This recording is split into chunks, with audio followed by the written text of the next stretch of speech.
When the federal indictments come out, I'm going to try to get Phil's at an auction. Govauction.net or something.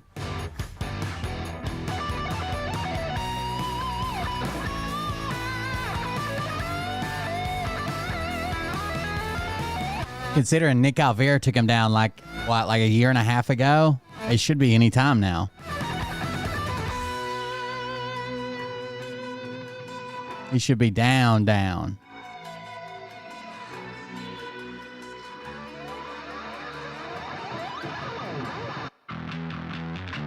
I think it's funny he can't even be bothered to do a show anymore. And his retarded following's like, he's probably busy with Trump, you know?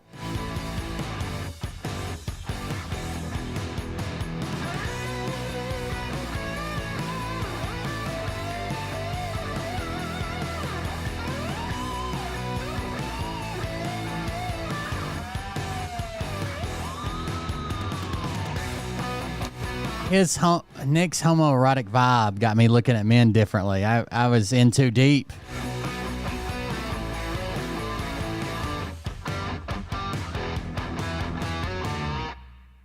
It's rubbing off on me or something.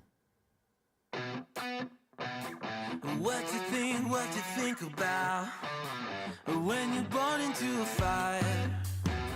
Let them burn it out. Sell them to the richest buyer.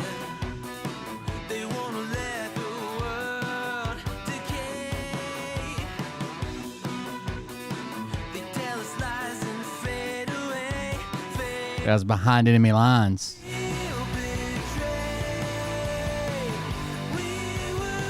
The Tartar-tards. That's a...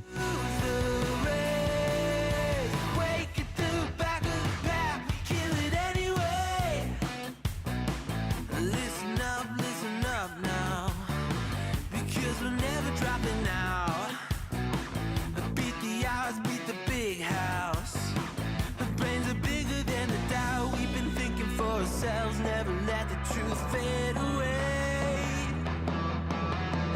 This is bigger than ourselves. We won't let the world burn away. Burn away. We feel betrayed. We were raised to lose the race. Wake it to the back of the pack. Kill it anyway. To play. Haters face the world's mistakes. Wake it to the back of the pack. Kill it anyway.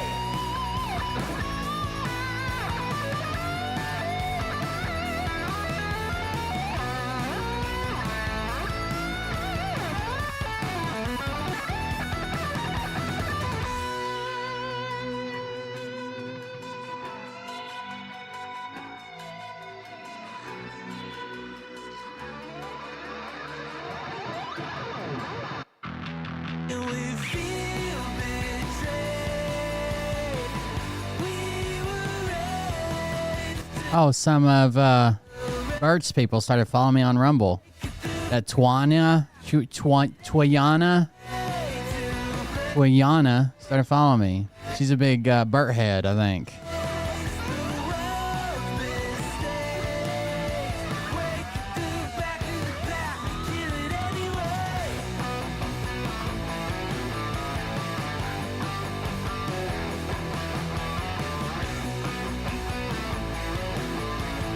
Twilliana. I can't remember her name. Bert doesn't say it right anyways. Let's go.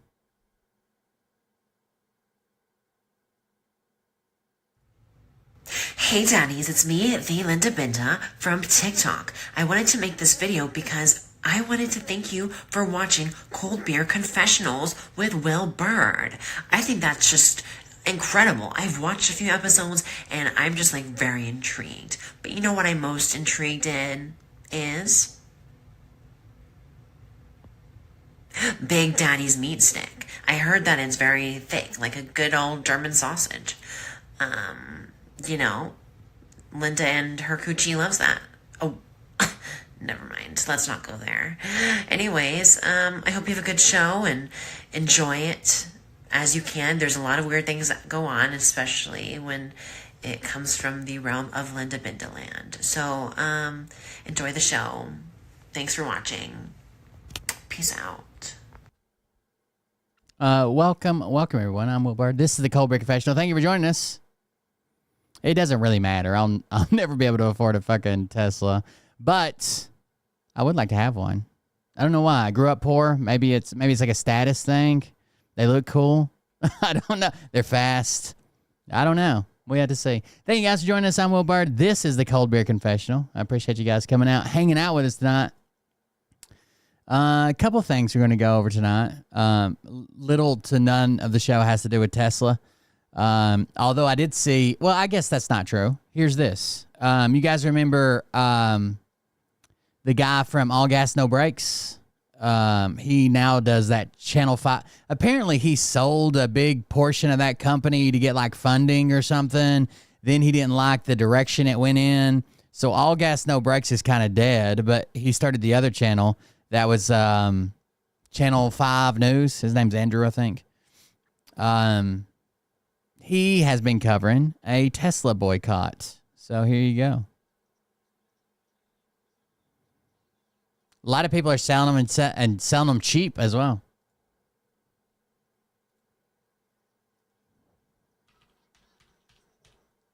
Oh, I got to get you some audio, don't I? There is, so I decided to dress up as a clown. Sorry, I was typing in a password. We're boycotting Tesla. I sold my Tesla. I traded it in for a Subaru, actually. Shut up, Elon! Go home, Elon! When you already have 300 billion, why do you need more? Wake up! Fight back! I have friends who are undocumented. As a queer person, I've been affected by this. Elon is the biggest clown there is, so I decided to dress up as a clown today. Elon Musk gonna make Cuba the 51st state. Heck, bro, you're gonna go. The 51st state. He tweets 200 times a day. The man is on ketamine and he's not well. These two people are in bed together. They're doing it. He does. Somebody found out that he was tweeting.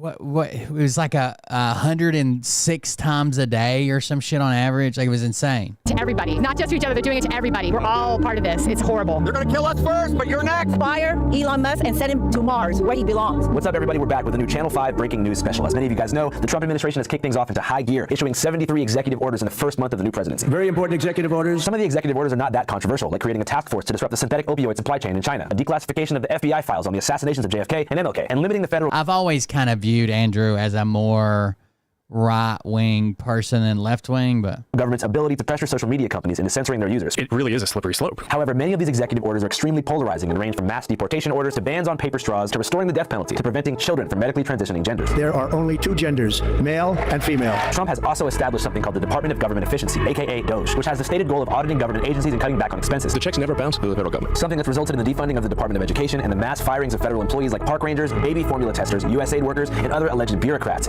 And a lot of veterans. A lot of veterans have been fired as well. The DC swamp. There's actually a park ranger who doesn't want to come out public, but they're basically documenting everybody within the Parks and Rec system that is getting fired, how much their salary was, because that's usually public information if you work in the federal government. So staffers expected to be terminated by the end of the month. Now, the chief executive of Doge is tech mogul Elon Musk, which has sparked a number of anti-Elon stop the coup protests around the country. We're tired, and we're not going to stand back. We are wide awake. The guy's a criminal. He's unelected, and he needs to go. Nobody elected him. He's not qualified. He's a racist. We covered one last week in New York City, and by coup, they seem to be suggesting that by defunding federal agencies, shrinking the government, and appointing Trump loyalists to powerful positions, Trump and Elon are attempting to seize absolute power over the U.S. and create an autocracy. It's a bloodless coup, so nobody thinks there's a coup going on. He wants to be a king. People don't get it. Yeah. He wants to be a king. He's acting like a king or wannabe dictator. I think it's pathetic. We have a government where powers are supposed to be separated between equal branches. Our democracy is being eroded from the inside by people we're not elected to be there. Because what they're trying to create is an autocracy. It's important to note that the unelected buzzword the protesters have attached to Elon is a shaky argument. Not only does the Constitution empower the president to appoint federal officials and cabinet members without a public vote, but Trump also campaigned with the explicit intention of appointing Elon to the head of Doge. That's not true, though. Like, anything that's been enacted by and funded through Congress, the president just can't come out and shut it down.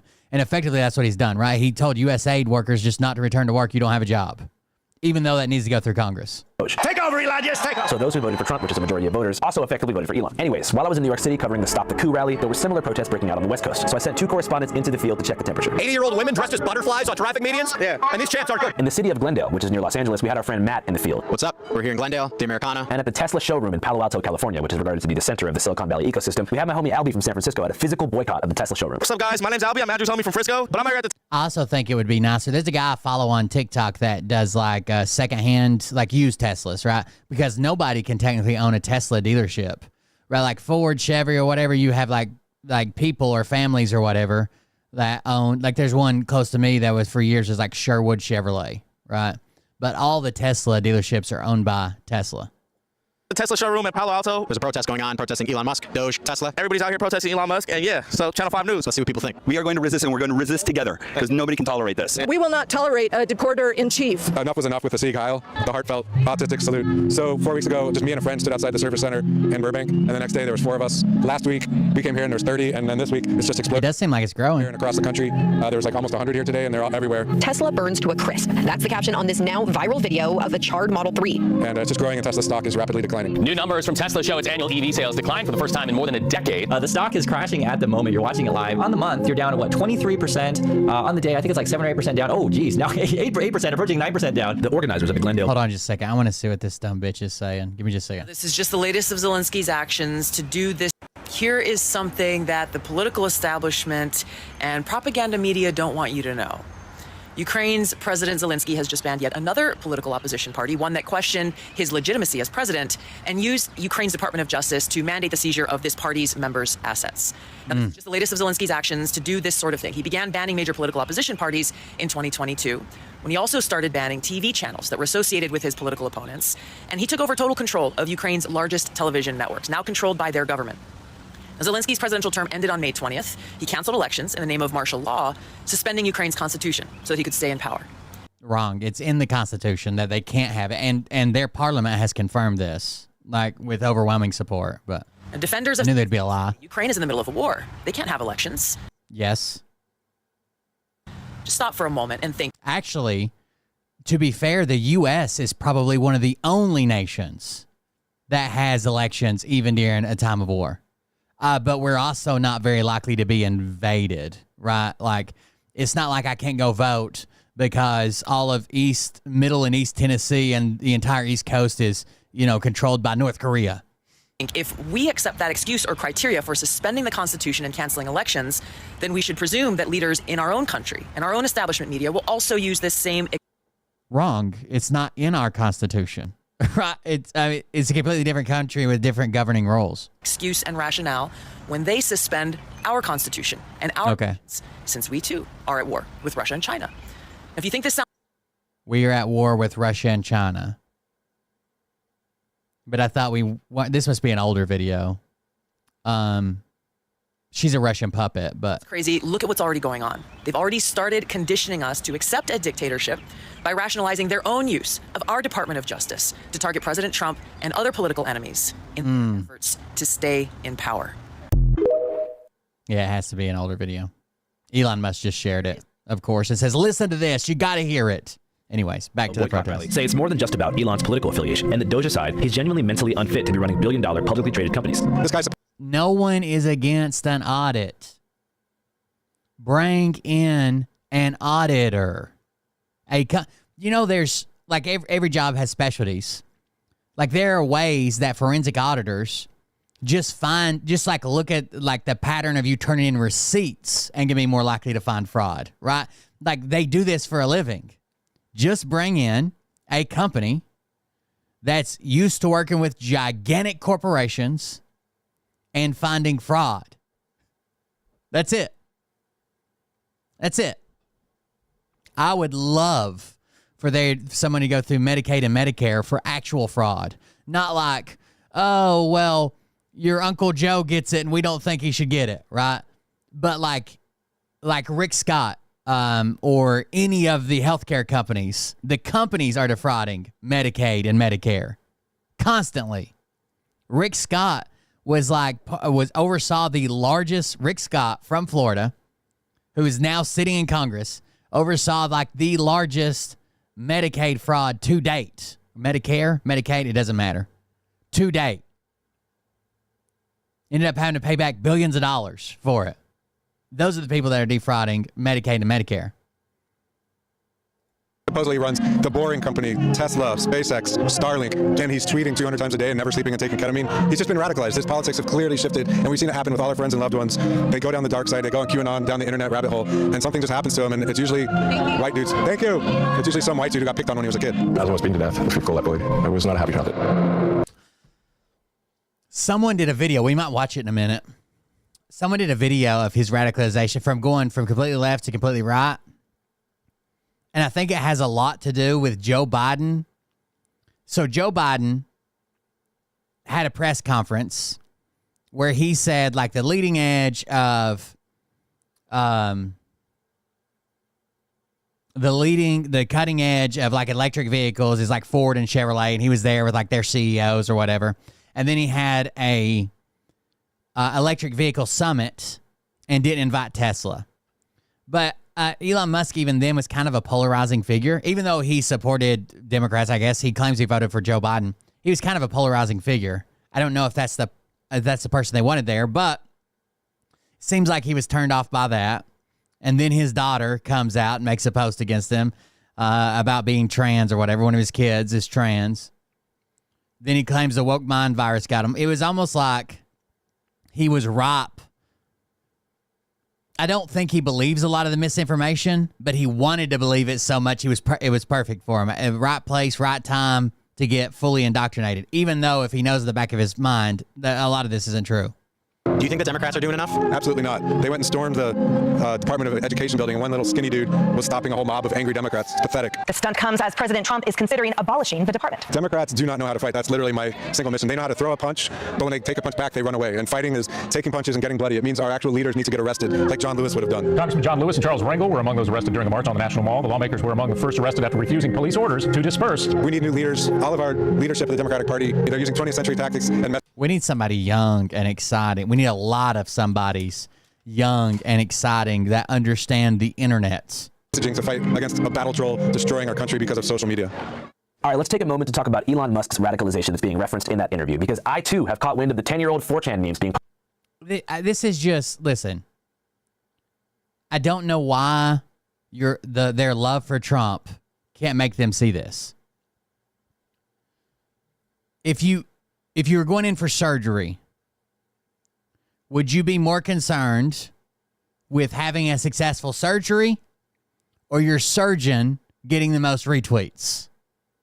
If you hire me to work on your car as a mechanic, would you be more concerned with your car getting fixed in a reasonable manner or me getting more retweets about working on your car? You're not going to get a good audit when the guy's most concerned with getting as many retweets about all the fucking fraud he found. So he's just making shit up.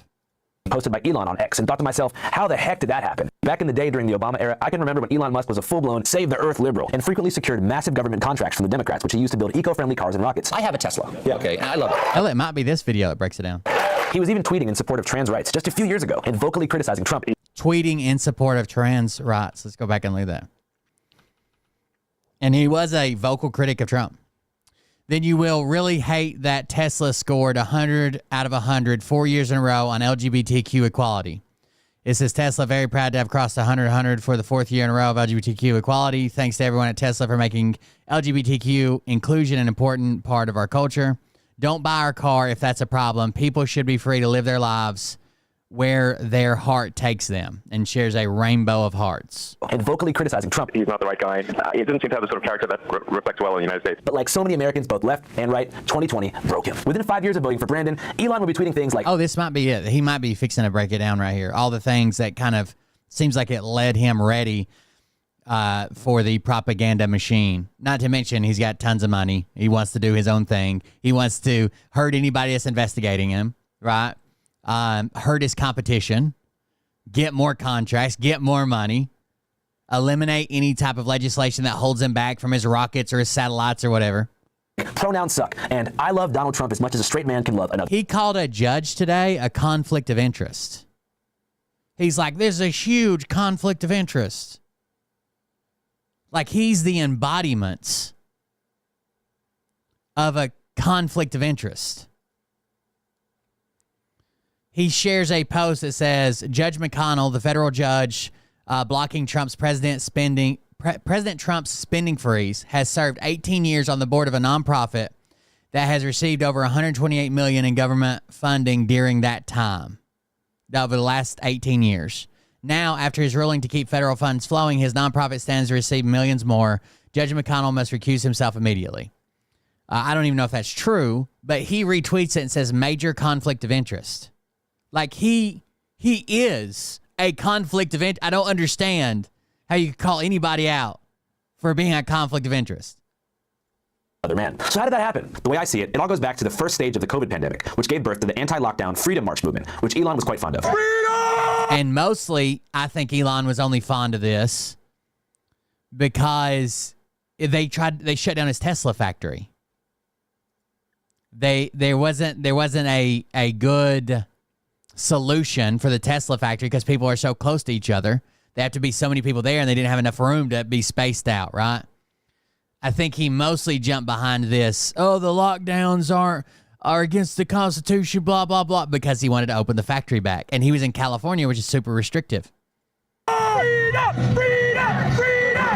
Elon's first personal freedom outburst came on April 28, 2020, shortly after the Trump administration and Democratic government officials in California ordered the shutdown of American Tesla factories to stop the spread of COVID-19. Tesla, which employs roughly 10,000 people at its Fremont plant, was initially forced to shut down. Immediately, Elon tweeted in all caps, "Free America," became a Free America now. As soon as his plant gets shut down, free America now. You've gone too far. Critical of lockdowns and began calling the government actions of Trump and Newsom fascist. Musk telling investors the orders hinder people's freedom. This is fascist. Give people back their goddamn freedom. Though initially pro-lockdown, We've made the decision to further toughen the guidelines and blunt the infection now. Trump quickly capitalized on the growing unrest amongst freedom-hungry conservatives and staunchly positioned himself against the CDC and blue state governors in an obvious effort to court more votes for the upcoming election. The Chinese virus. Did you know there won't be any more COVID on November 4th? It'll be gone. Still, throughout that election cycle, No more COVID on November 4th. It'll be gone.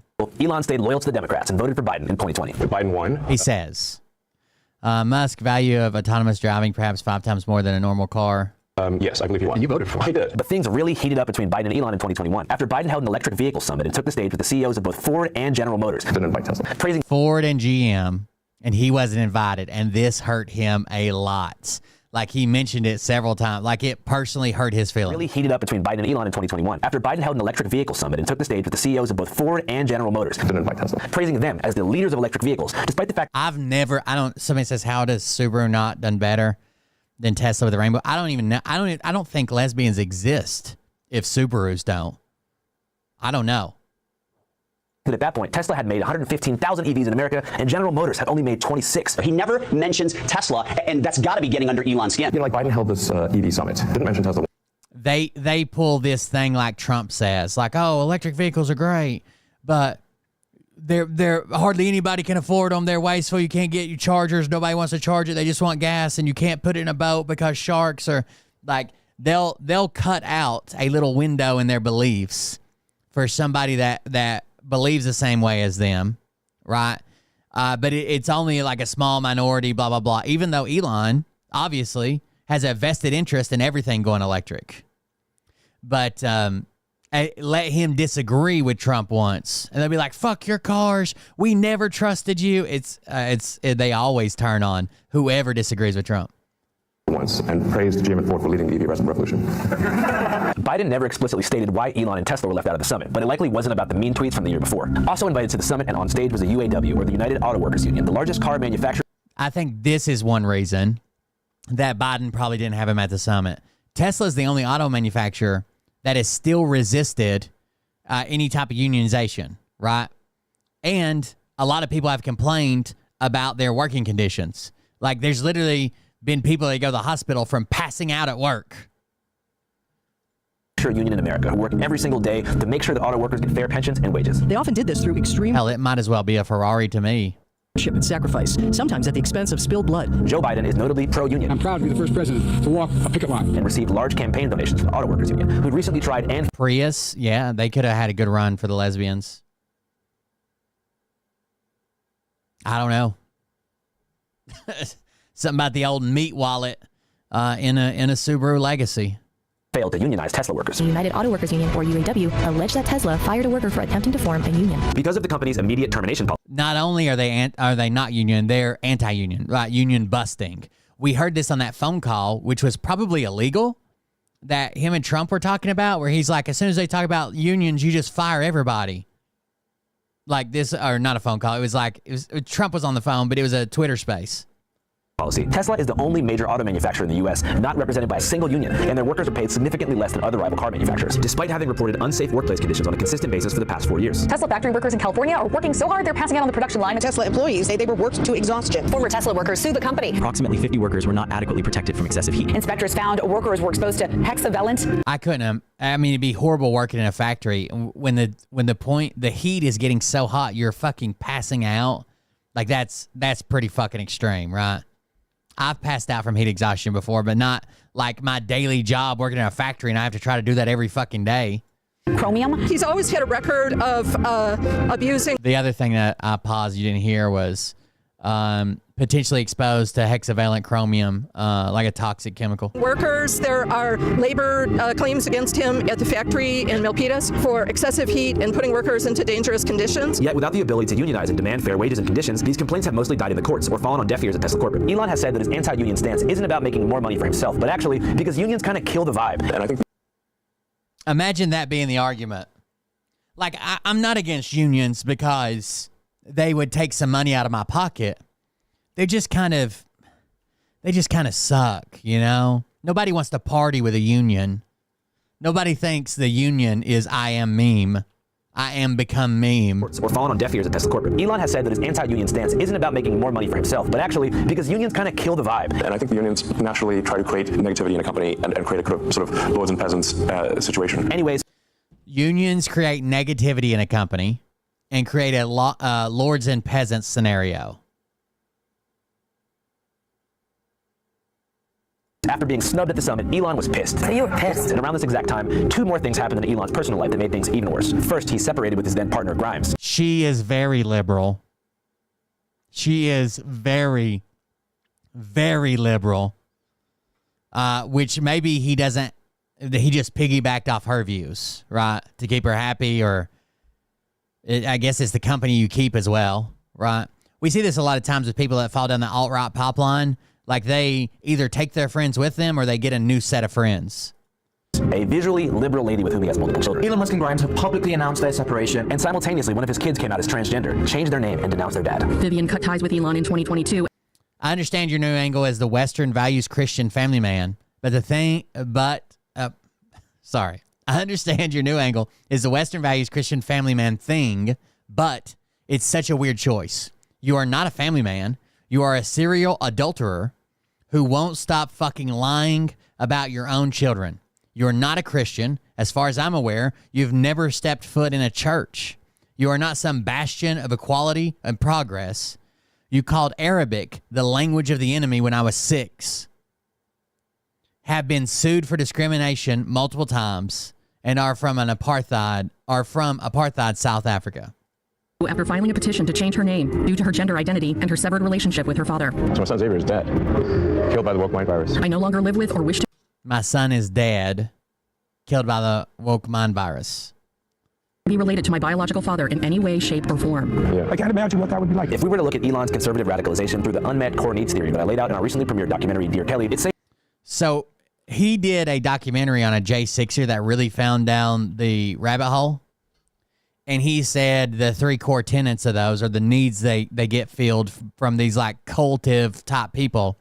Security, right? So they feel like they're fine saying their beliefs because other people believe the same thing. And even if they're a little bit out of line, the people come to them and like, oh no, well, what's actually happening is this. They feel some type of significance, right? They know something that other people don't know. They're on the inside. They've got the real information. Everybody else is without this information or living in a bubble or sheep or whatever.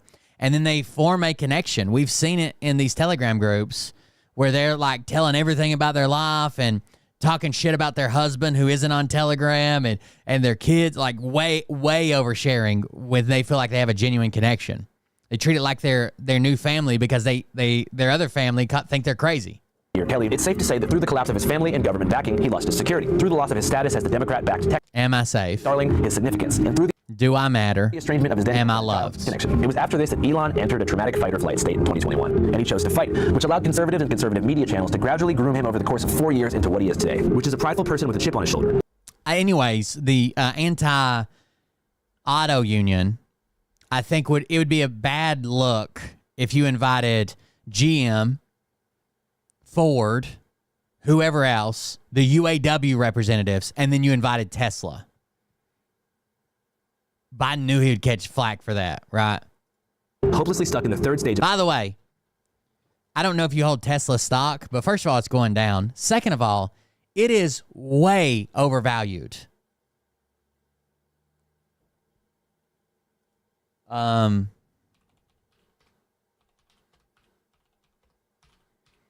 It's valued like a compared to other automakers, it's valued like a tech company rather than a car company, which maybe it can stay like that. I'm not an expert on this, but it seems like the majority of people think that eventually it's going to have to be valued like a car company. I forget what they were using. They were using a ratio between these car companies, and every other car company in America fell at like 7% or some shit. And for some reason, Tesla was over 15%. Was it based on their profit to... Hold on, let me see if I can find it.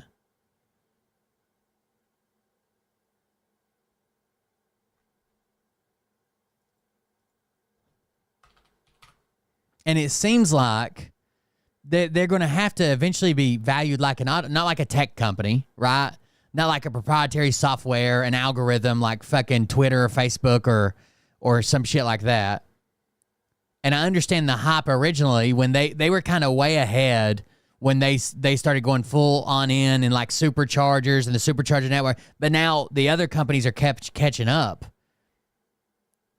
If that's true, then their stock is at least double of what it should be. I'll look for it while you guys talk about this. I can't remember what the ratio was. Of the grief process, angry and hellbent on revenge. Elon's most significant revenge acquisition was his purchase of Twitter in 2022. The world's richest guy is set to buy one of the world's most influential social media companies. Elon Musk carried a kitchen sink into Twitter HQ this week, tweeting, "Let that sink in." Quickly after buying Twitter and renaming it X. By the way, bought Twitter by accident. Basically called them up as a power move and said, hey, the PE ratio.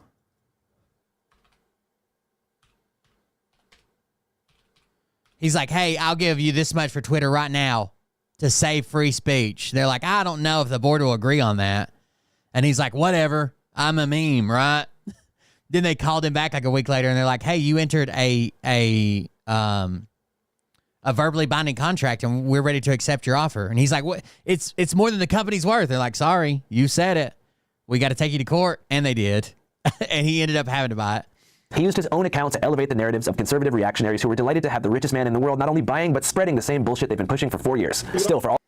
They're at 106... I'm sorry, I was way off. Their orders of magnitude... They're at 160 PE ratio.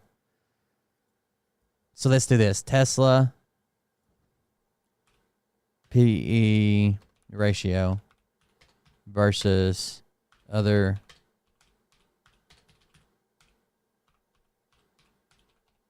Was it everybody else was at 7? Okay. Here's the current PE ratios.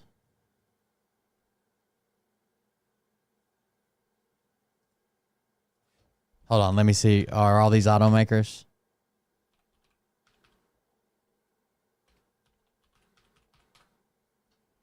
It's price to earnings. I don't know if I said that already. It's price to earnings. It compares a company's share price versus its earnings yearly, right? Like what it earns.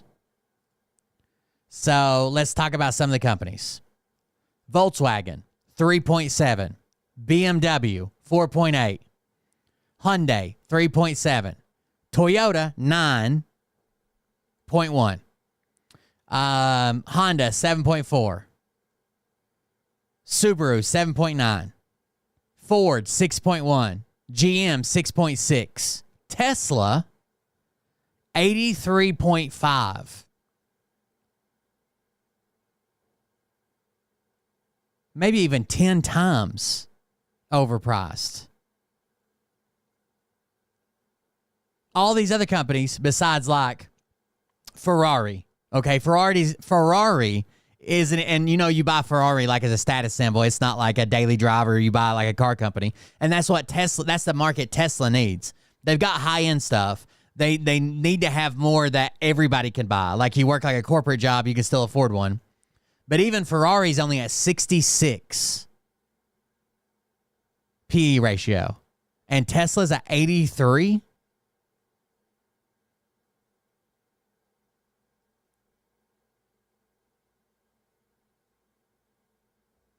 That seems wild. Mitsubishi 3.8, Porsche not listed. Some of these are very small groups. Lotus is negative 1.8. Phoenix, Mercedes-Benz 4.1. Rivian negative 1.7. Volvo 5.3. Mazda 3.6. Kia 4.5. Isuzu 8.8, Nissan 5.3, and then you have Tesla sitting at 83 point something, 83 and a half. I don't know. That seems wild to me. That eventually they're going to have to be valued more like a car brand.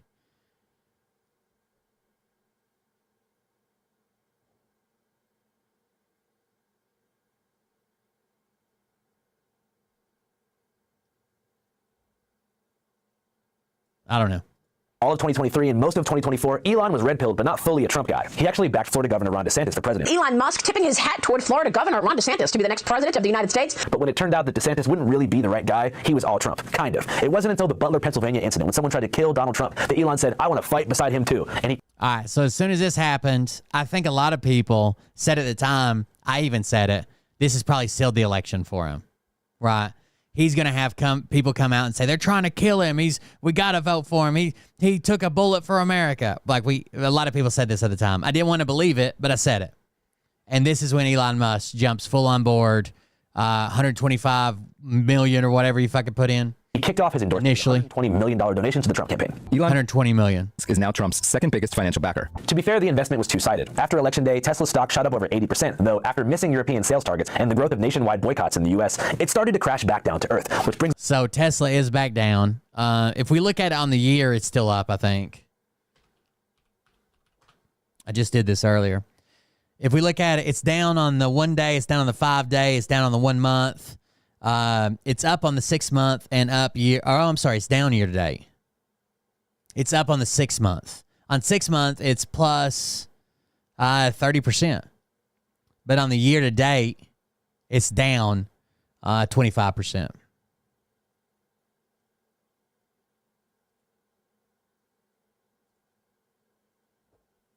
Brings us to the boycott being covered today in this video. Apparently, Elon haters in Palo Alto and also in Glendale believe they can reverse Tesla's stock growth by staging physical boycotts of IRL Tesla showrooms, which they hope will create enough of a media spectacle to at least cause potential buyers to think twice before getting. If Tesla sold their technology, they would be super profitable. Yeah, maybe.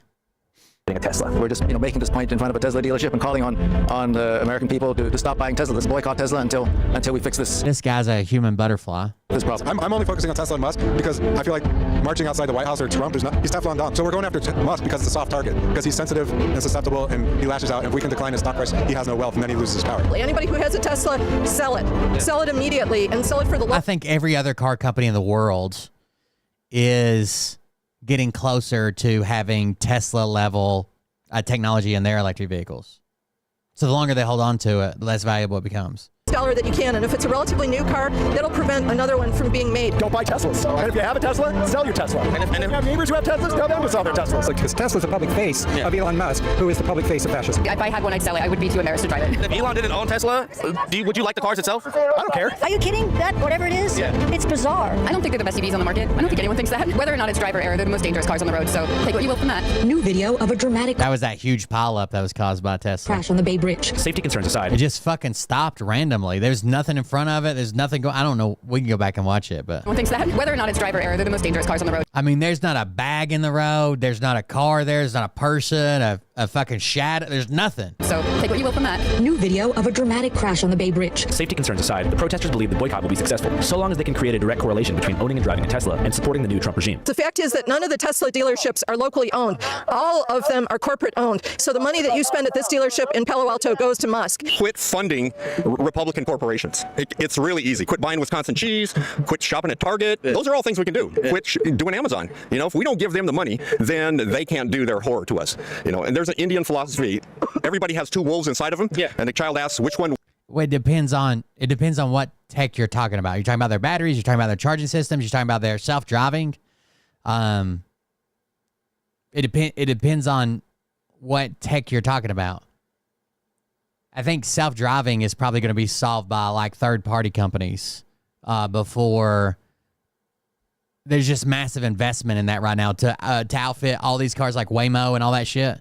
Wins, the one you feed is the grandfather's wisdom. So don't feed the ugly corporations and the haters. People matter. Everyone is human. Everyone is legal. If you're talking about batteries, every industry is studying batteries right now. Well, no one is a parasite. Yo, what's happening, people? That Tesla boycott looked crazy. But you know what's also crazy? The fact that most of us are stuck inside algorithmic echo chambers, being manipulated by both sides of the evil Ground News. dope-ass news aggregate that makes it all make sense. And that service is called Ground News is sponsoring everybody right now. I bet they're making bank. Every single day, Ground News compiles thousands of articles from across the political spectrum and ranks them in terms of left to right and center, so you can consume as many angles as possible and make an informed decision about how you feel about what the heck's going on. Ground News shows us that the Tesla boycotts are predominantly being covered by the left. You can see here that only 15% of the coverage on this topic is from right-wing publications, which leads us to another reason Ground News is key. They also have a dope-ass tool called Blind Spot that allows you to see stories not being covered by the left or the right. But my absolute favorite Ground News feature is called the ownership feature, which allows you to track the ownership associated with different publications, so you can figure out who's pulling the strings behind the scenes to push an agenda and make you feel a certain way. Because trying to understand a world full of unverified information and dueling narratives can become very confusing. That's why here at Channel 5, we use Ground News almost every single day before we go into the field to figure out how things are unfolding. Now, I gotta tell you guys, Ground News does cost money.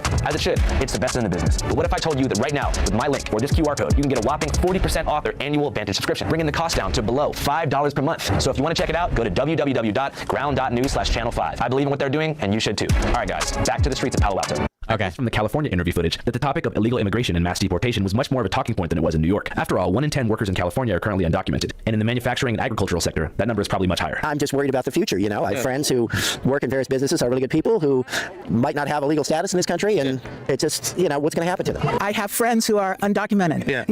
I think Elon's had a pretty good run of grabbing companies right as they become profitable and latching onto them and suing people to call him the founder. I used to own a construction company. Well, half of the construction workers in this area are immigrants, and about half of them are undocumented.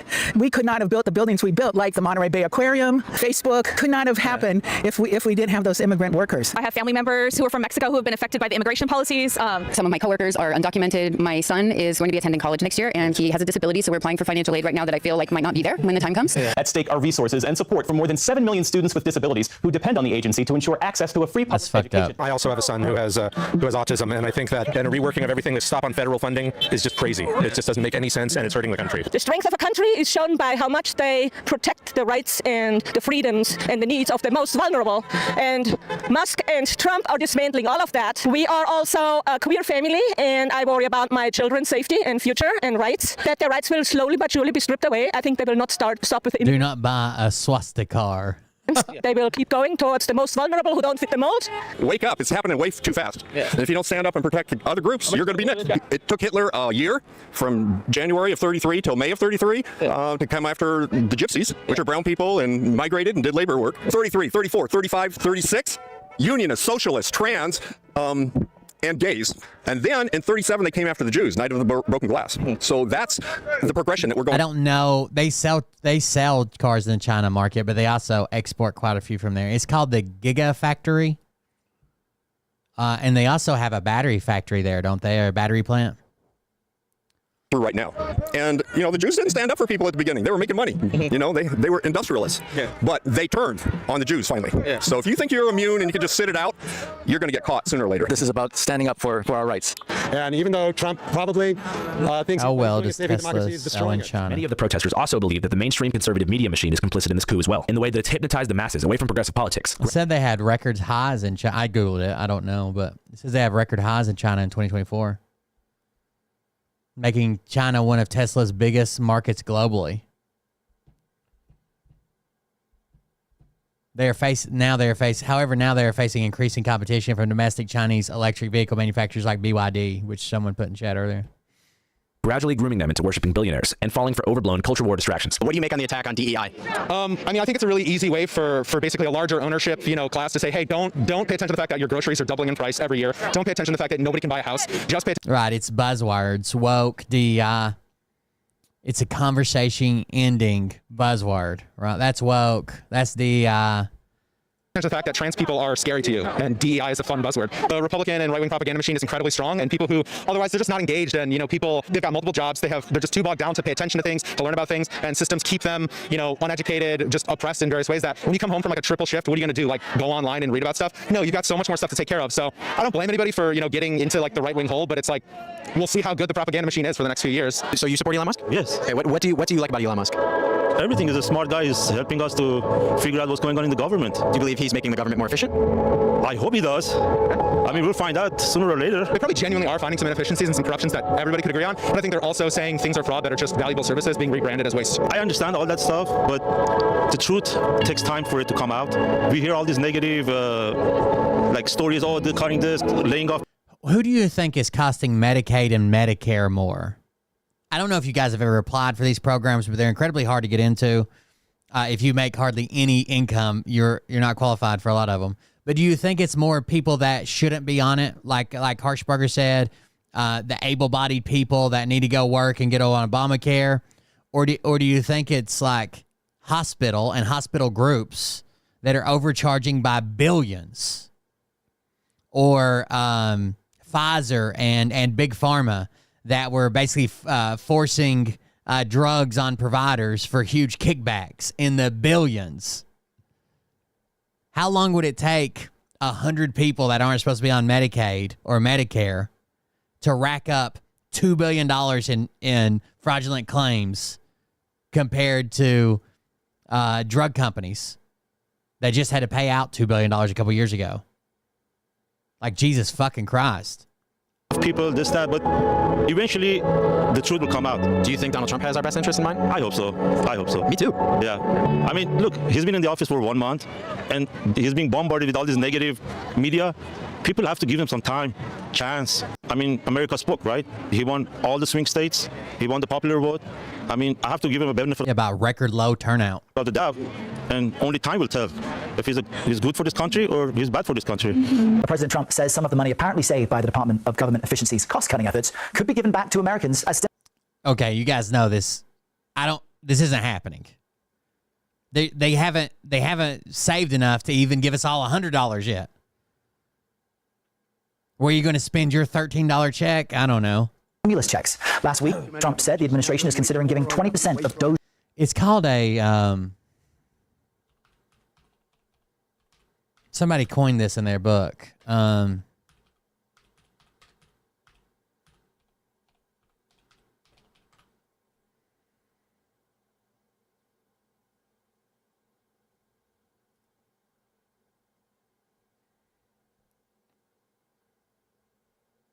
A conversation ending non sequitur. Was that it? Somebody wrote a book on cults that I read not too long ago, and they coined this term. Fake news is one. Woke, DI. Savings to citizens. If he were to give each member of the American public $5,000, would you take that? Of course. Hey, we're giving Ukraine $200 billion. Why not? You wouldn't take it? If they send it to me, I have no choice but to take it, but it's going to dramatically increase inflation, and all they talk about is saving money. Why wouldn't they use that money to go pay off the debt they seem to care? I think they'll use it to calm people down that are upset about the trillions of dollars in tax cuts they're giving, while saying the biggest threat to us is our deficit.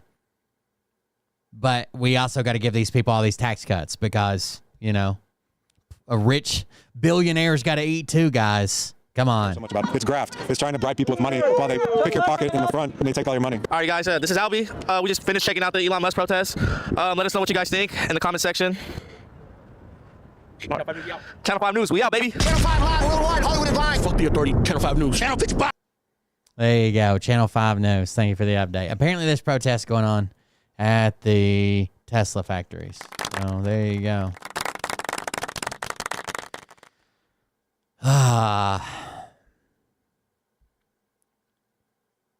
Elon Musk and Joe Rogan got so close to calling out meme coins and still were able to sidestep it.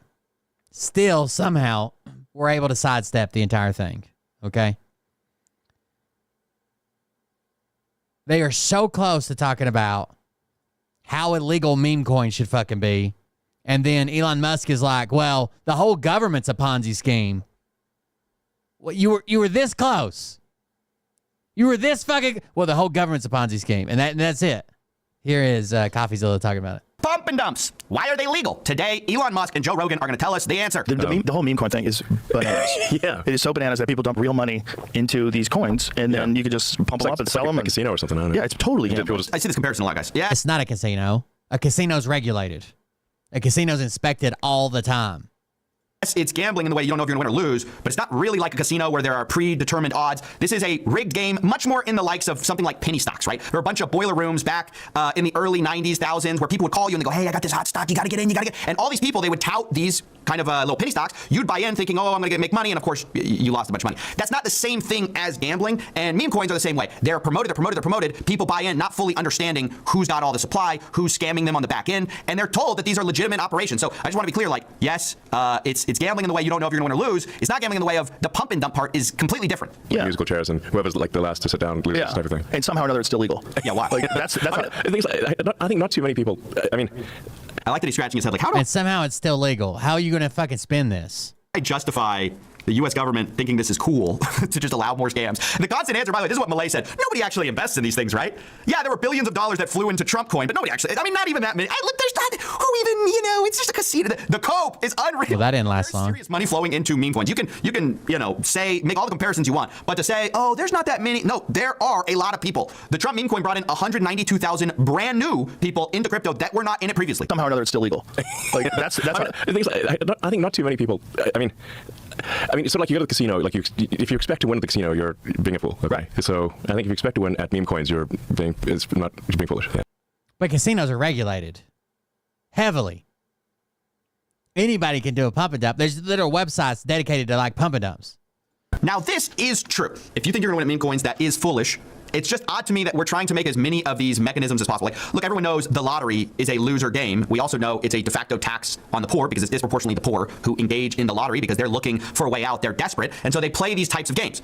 So it's just weird for us to be like, yeah, we're just allowing more ways for your money to be siphoned off in our society, but you're stupid if you do the thing that we made legal and we're promoting all the time. It also strikes me as incredibly out of touch for people who are already well off and have won at the game of life to kind of puzzle over, like, why would anyone invest in these things, in these moonshot tokens? Why would anyone... While these people are sitting there, multi-millionaires, right?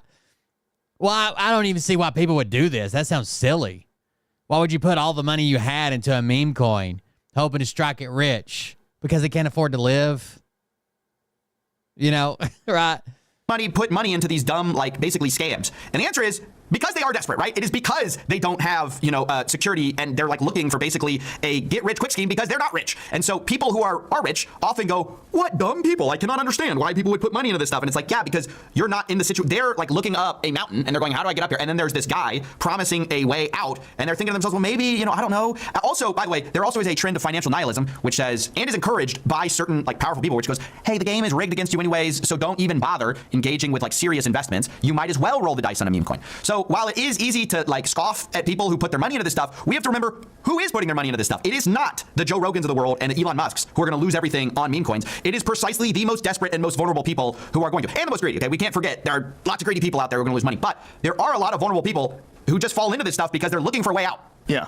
Or because the guy that they worship as president told them to. It's a whole lot worse when we expect some influencers to be shitheads. Some of them are going to scam their communities. Not to say they should get away with it, but we know, law of averages, we make stupid people famous. They're going to do stupid things. Not the sitting president of the United States. You're not going to win with meme coins. It's like, if you want, like, don't sink your life savings into a meme coin. No, but you can gamble a little, and you can ride waves and win a little and lose a little. If you want to have some fun, and don't come, then play with meme coins. But if you put your family's wealth on a meme coin in the Hawk at the risk of saying something bold and outrageous, don't bet the farm on a meme coin. The weird one is the pump and dumps. Here's where it gets interesting. Rogan brings up a good point. Not all these meme coins are just like decentralized, fun little Dogecoin. Yeah, that's why it should be covered by the SEC, dude. These people that make all the money have insider knowledge and get the coins either given to them or bought super cheap before it launches to the public. It's 100% insider trading. Something like that. A lot of them, there's a guy in the back of the room who like set up the whole thing, rigged it, and is going to sell as soon as you buy it. Like it's like an outright scam. So they bring this up, and I don't think the response is that great. Like people all the time, and people get shocked that somebody pump and dumped. Like, what are you doing? Did you like? I was hoping to dump. I was hoping to make all the money out of this. I can't believe they got me. Like, yeah, it's just weird that it's legal still. Agreed. I mean, casinos are legal. Yeah, and it is like just lose money at casinos. Yeah, but you can't rig a casino like a pump and dump. Right. It's not exactly the same, is it? When somebody You can't wait till everybody's got their money in the casino and then just sell out the whole fucking casino and say, sorry, you lost it. You should have got out 0.2 milliseconds earlier. Just close it. But let everybody bet in the casino at one time and then just close the casino and say, sorry, house wins. When we figure out how much we made, we'll allow you to split up the rest of it. Is rigging a game versus there is a predetermined like chance and you're agreeing and you go into it knowing the odds, right? You could rig a pump and dump, you know? Yeah, I guess so. I guess so. It literally is a rig. Why is it legal? You could run a real pyramid scheme. Well, I mean, the government's one big pyramid scheme, if you ask me. Yeah. What? You could rig a pump and dump like to run an actual pyramid scheme. Well, the government's a pyramid scheme.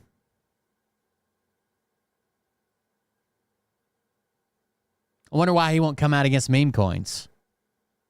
Because he's part of the fucking pump on goddamn Doge. And his best buddy, his vice president, Donald Trump, did one of him and his wife while they were being inaugurated.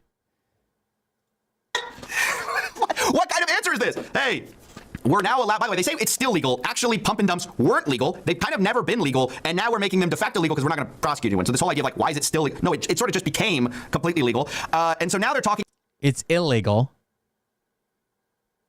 By definition, I believe. But no one's prosecuting. Everybody's saying it's not my jurisdiction. We're not prosecuting. About, this is kind of weird. It's a little different than gambling. And then Elon's response is, well, the government's a scam. Oh, great. Aren't you the guy auditing the government? You are the government. Why are you? It's so weird for the guy to be auditing the government to believe the entire government is a scam. Strange. Well, you can tell me better than anybody. Social Security is the biggest Ponzi scheme of all time. What? So, okay, we're talking about the problem. Chat, we know how to fix Social Security. We know how to fix Social Security. Raise the cap. Right now, if you make over $180,000, you don't pay Social Security on it anymore. Anything above that. Raise the cap. There's even this method that people have thought of to keep it from disproportionately fucking people that are just above 180 called the donut hole method, to where like we keep the cap at $100,000 or $180,000, but then we open it back up at like, so nobody from 180 to like 400,000 pay anything. And then above 400,000, you start paying Social Security taxes again. And by the time those people get up, and that slowly closes, like, I don't know, like 2% per year. And by the time you get up to that wage, it's like nothing changed. We know how to fix Social Security. Of people shamelessly... The argument is, well, wealthy people will be paying in disproportionately, and if they draw Social Security, they won't be getting that much. Are you listening to yourself? So multimillionaires will be paying disproportionately, but they won't be getting a ton back when they retire. They're multimillionaires. If you think they're depending on their Social Security check when they hit 65, they're not. Siphoning money from retail investors, right? And your response is, well, not that many people do it, and if they do, it's just like gambling. Even if it's not just like gambling, well, yeah, it is what it is. Shouldn't have bet the farm. And your response to that is, but the safety net for retirement is a scam too, and a bigger... How is that a response? Look, you can have problems with Social Security. It's just like, it's not even close. It's not even the same world tree. Brother, these are literal, like, you call in, they trick you into investing, and they just steal your money. The other thing, you're supposed to have a retirement... It's so weird. This is like one of the most important guys in determining like the path forward, right? This is a thought leader here, and our thought leader is saying, oh, meme coins are fine because Social Security is a bigger scam, right? Pump and dumps are fine because your grandma's retirement plan was a scam too. They wasn't funded well. Like, what is this thought process? That's, by the way, the end of the conversation. I know it seems like we should continue that conversation. No, they just kind of fall off on the, well, what do you mean by it's all a big Ponzi scheme? This conversation was painful, though, and it just goes into the mind of the people running the show. I mean, they just could not care less if you guys get scammed. It's a very odd thing, and there's a false equivocation between, like, regulated gambling in Vegas. By the way, they say gambling's legal. It's not legal everywhere, okay? I know we're pushing to make sports gambling legal everywhere, but it's not yet. That's kind of important. But meme coins are. Like, they're just not being... They're not regulated like gambling. They're allowed... Like, the shameless pump and dump scams are just running. It's just a strange thing to watch, I guess, because we were all told, like, well, we're going to get some actual rules of the road with crypto in this cycle. But instead of rules of the road, we just have no rules, and those are the rules of the road. That's what's very odd about this set of, the last 2 months, is I thought we were just going to get a lot of regulatory clarity. That's what everyone kept telling me. Instead, the SEC just says, like, oh, well, meme coins, we're not even going to try to regulate them because we don't even think they fall under our jurisdiction. So we thought we were going to be told the rules, and there are no rules. But it's fine because casinos are a thing, and Social Security is a scam. Of course it is. Of course it is. Why would it not be? We know how to fix the deficit too. I don't know if I'm blowing anybody's fucking mind here. We know how to fix the deficit too.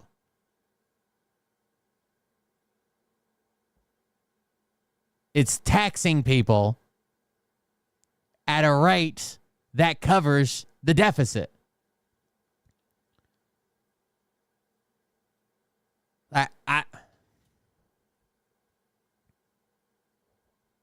Whatever.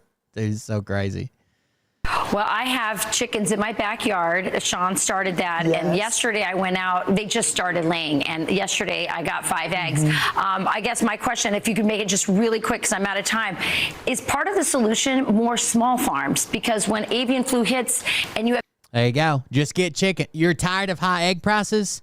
Buy chickens.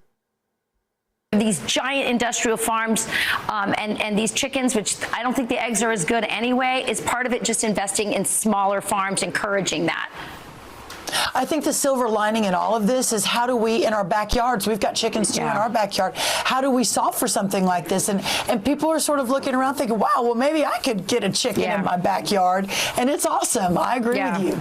Yeah, I think everyone who isn't a farmer right now wants to be. So you're in the right department, Brooke.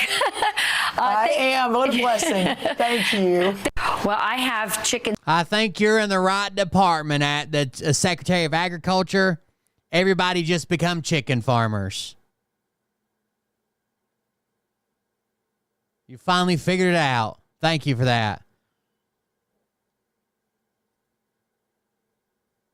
Why did Secretary Hegseth pause offensive cyber operations against Russia? So this kind of comes on the tail of my last video. The one where I asked, are we the baddies? And yeah, I'm feeling better, but I am still sick. So I think one of the issues here is that a lot of news articles are misleading. They'll say cyber and stand down. And really they should say offensive cyber operations. So prepare yourself for a shock. America conducts offensive cyber operations every single day. It's one of the ways we find Daddy El Batty. The offensive cyber operations allow us to see what the adversary is doing. Every congressperson that has insider knowledge is against this. I understand what they're doing. They're saying, hey, we're not going to do offensive cyber stuff against you while we're negotiating. It may soften you up some.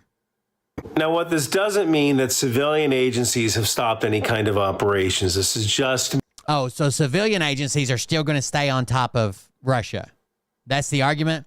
Rightfully so. Someone points out in the comments, who would be in charge of the... So the DOD has stopped their offensive cyber stuff against Russia to play nice during potential negotiations about Ukraine. But don't worry, the civilian side is going to pick up the slack. Who would that person be that's in charge of the cyber operations against foreign nations on the civilian side? Somebody we can trust? Somebody that's historically tough on Russia? Somebody that we can be a part of? It wouldn't be Tulsi fucking Gabbard, would it? That's exactly who it is. Just trust the civilian side. Oh, Tulsi. She'll handle it. Ways we find Daddy El Batty. The offensive cyber operations allow us to see what the adversary is doing. Now, what this doesn't mean that civilian agencies have stopped any kind of operations. This is just military agencies. This is just the Pentagon. So why do we do this? Well, we did this because we're negotiating with Russia over ending the war in Ukraine. I guess the idea here is that this is a good known Russian operative Tulsi Gabbard. Yes, that's her. We're attacking you if you come to the table. Two problems. I don't think Russia is actually going to reciprocate, and we're losing all the intelligence we could use in negotiations by not performing these cyber attacks. Okay, so this probably isn't something Casper Weinberger would do, or maybe even Casper the Friendly Ghost. Don't get too wrapped around the axle about the alarmist headlines. We haven't turned off our defensive capabilities, and we can always turn the offensive capabilities back on. Reagan would be bombing by now. Why did Secretary... That is true. Probably. Have you guys seen how they're inflating? Have you guys seen the JD Vance memes they're making? He just keeps getting more chubby 8th grader. just more and more.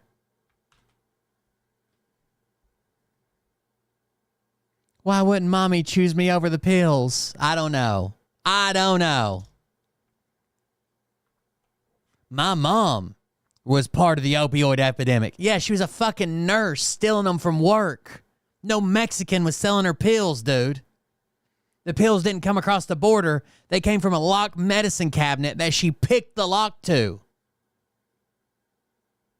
Holy fuck.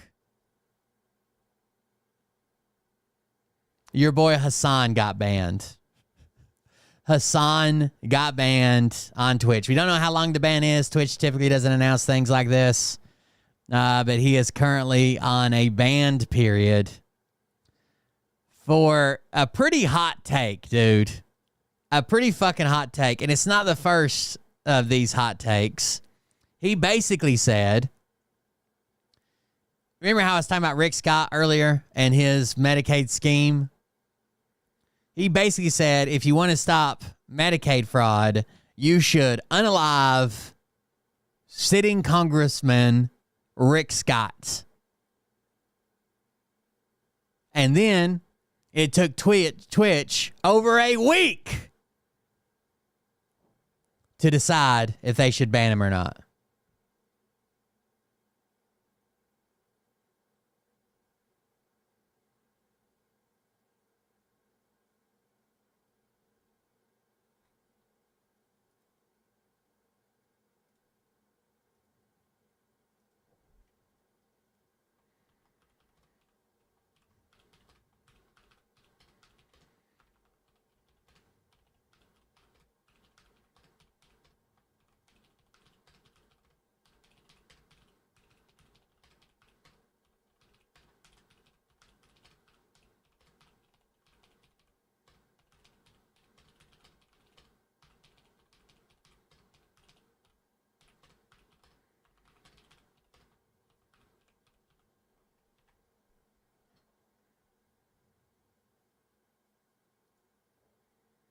I don't know. I don't know. It's crazy. Crazy. It seems like there's a bunch of times he should have been banned. He's definitely protected. But the ban came out today, I believe, March 3rd. Yeah. So the ban came out today that he was banned. We won't know until he comes back till he's unbanned, how long he's banned for. He's had 5 bans before.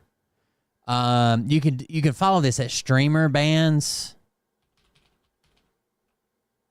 streamerbans.com/user and then type in whatever user you want and you can check out their bans from the bigger streamers. They catalog them.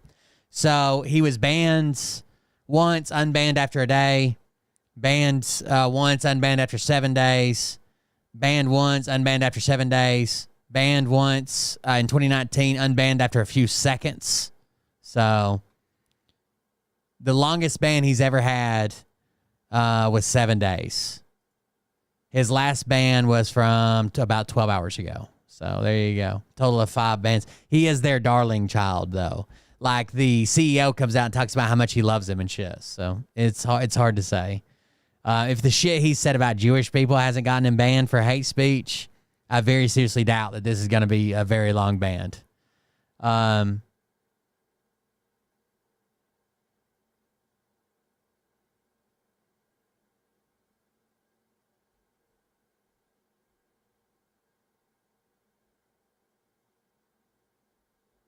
I heard Phil canceled again. Phil hasn't done a live in like a fucking month. I don't know. People are like, why don't you cover Phil? He's not interesting. He doesn't do lives.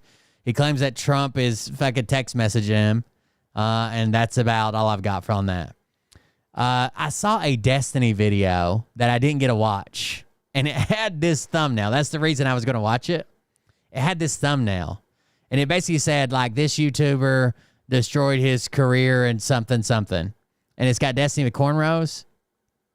And I haven't watched the original video, but apparently Destiny watched it and responded. And then this guy says, Destiny watched one of my videos and it broke his mind. I really want to see what this is about. It's only 7 minutes. Let's check it out. Destiny seems to be having a hard time. I'm not sure what's going on with him, but objective scientific fact.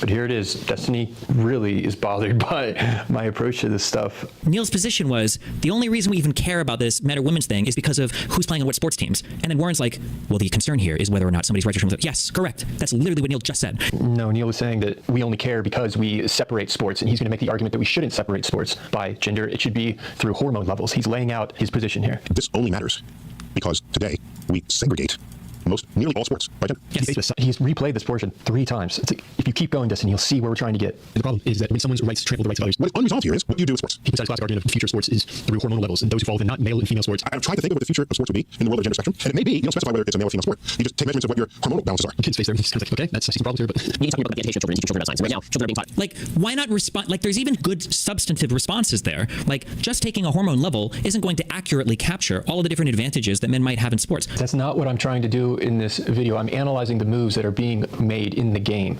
It's more about how people think, not what to think, which is information. So I think it's pretty obviously just silly to reorganize sports by hormonal levels. I'm not trying to do a deep dive at this moment into why that's a bad idea. On the surface, it's inherently silly. That would be, and I didn't even say anything of substance yet. I just like stated a thesis that you could then go on to talk about like aggregate differences, or it would be average differences in things like wingspan and height and total O2 capacity or whatever of volume in your lungs. And that's just a stylistic difference. If you want to make a video like that, I think that the audience is smart enough to see that, whoa, wait, what? That's not what this video is about. Like the fact that people could be off in hormones, like below like whatever a male hormone average threshold would be, but still like way higher than a female one, like that wouldn't be a good way to test it. So that would be a thesis, and then I just provided some argumentation behind it. And if I really wanted to go try it, I would even link a few fucking papers. Warren doesn't say anything. He just says, clearly ridiculous. About the which is not scientifically based. That is a theory-based idea. No, wait. People express themselves. Honestly. I don't know. They're both getting a ton of views covering each other, I guess. So you learn that. That's a social point, not a scientific point. It's been articulated the difference between a social construct and a scientific fact. God, I hate people that say that. Oh, kill me. This is a crime. Why does that bother you so much? There's a big difference between a social construct and objective truth, an objective fact. This is a crime. I don't know what Warren's background is. It's not philosophy, right? Because that's such a philosophically retarded statement, right? What is flawed about observing the difference between a social construct and an objective fact. Many of the conversations are devolving today because we're conflating the two things. Well, in one world, you've got philosophy, which is basically where a bunch of fucking losers get together and think thoughts. And then in the other world, you have scientific fact. These are features of the universe that man discovers that are written on the canvas of time and space itself. I find that fascinating, and I'm sorry that you don't. Yeah, to hear people claiming, like, well, why do you care about that fact? Bring out the science and then let's hash it out. I think that the problem I'm seeing in a lot of sides what is your motivation? That's the key point in this entire dialogue. And Shapiro's point is, what's wrong with pointing out a truth? It doesn't matter what my goal is. I haven't seen this Destiny video or this debate video. The scientific fact from Neil and Ben Shapiro that male shall be the one that produces the larger gamete or smaller gamete. I don't know which one is larger or smaller, but like, bro, all of these things are constructed categories. It's just about how useful are they, right? No, male and female are not constructed categories. They're biological reality. No, they're constructed categories. We could have called them G and Popsicle.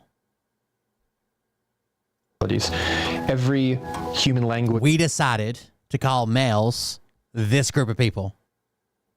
Society has acknowledged that fact. That's a social construct, what they want to call it.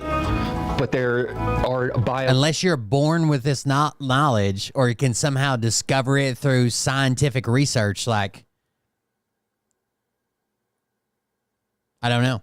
Logical differences, and language was invented by human beings as a tool. Science, ideally, a lot of the constructed categories are incredibly useful, right? Like categories of male or female, or the category of sex and having the male and female distinction in science. These are useful categories. Nobody can deny that. They are. Like you can observe a planet's orbit, but calling it this planet's orbit is a category that we came up with, or comparing these orbits to other orbits. But to pretend that like the scientific categories are so much more different than the social category, like what? Why? I'm glad you asked, Destiny, because there's a big difference in the two. Social constructs, by definition, are the invention of society, right? In order to articulate the fabric of reality. Like, okay, what does that mean? Like, so mathematics is a language that we use to articulate the patterns that make up the world. Those patterns are not social constructs. They exist whether we like it or not. A mathematician doesn't invent a mathematical breakthrough. They uncover something that already existed, like an archaeologist uncovering something that was already there. They give it a name, they make it possible to articulate, and then it enters into the body of... It's not 2%. 2% of the population is born intersex that don't fall in those two, so it can't just be 2%. Knowledge that other mathematicians can then build upon. We use societal constructs to be able to communicate and to try and get at those truths, those objective truths. And to me, that's what's interesting. But okay. Meaning we express ourselves in different languages. Is that something you teach in science class, or is that something that you teach when you're teaching language? So whether the fact that people want to express themselves on a spectrum, on a gender spectrum, whether that fact is something you want to put in a sociology class or in a science class, maybe that remains to be determined. It either is a scientific objective fact or it's not. I can't, dude. Scientific objective fact. It's just like it's like every keyword for a suit. Wrong.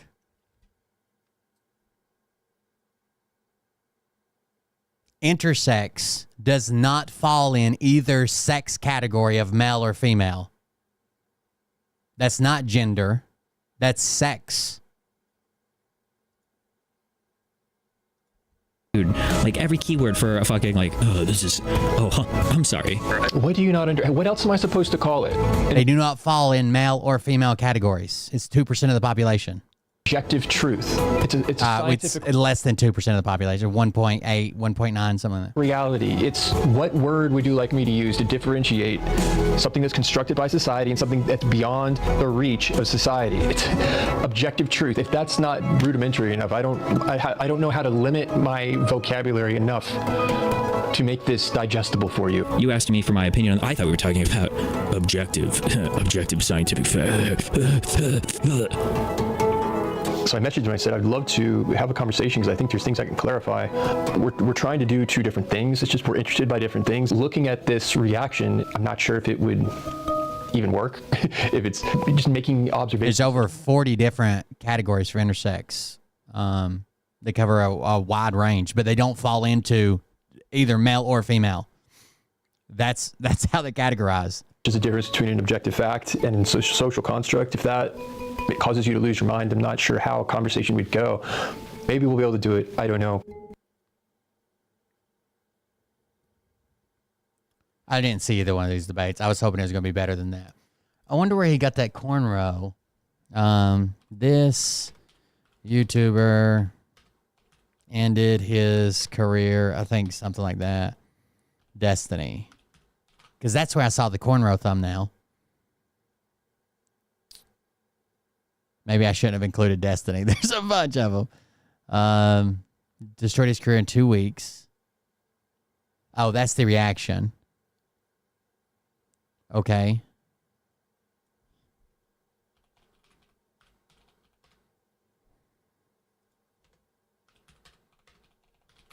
In 2 weeks. I want the cornrow thumbnail. I saw it earlier, and I didn't click on it. I was thinking, man, I want to watch that later.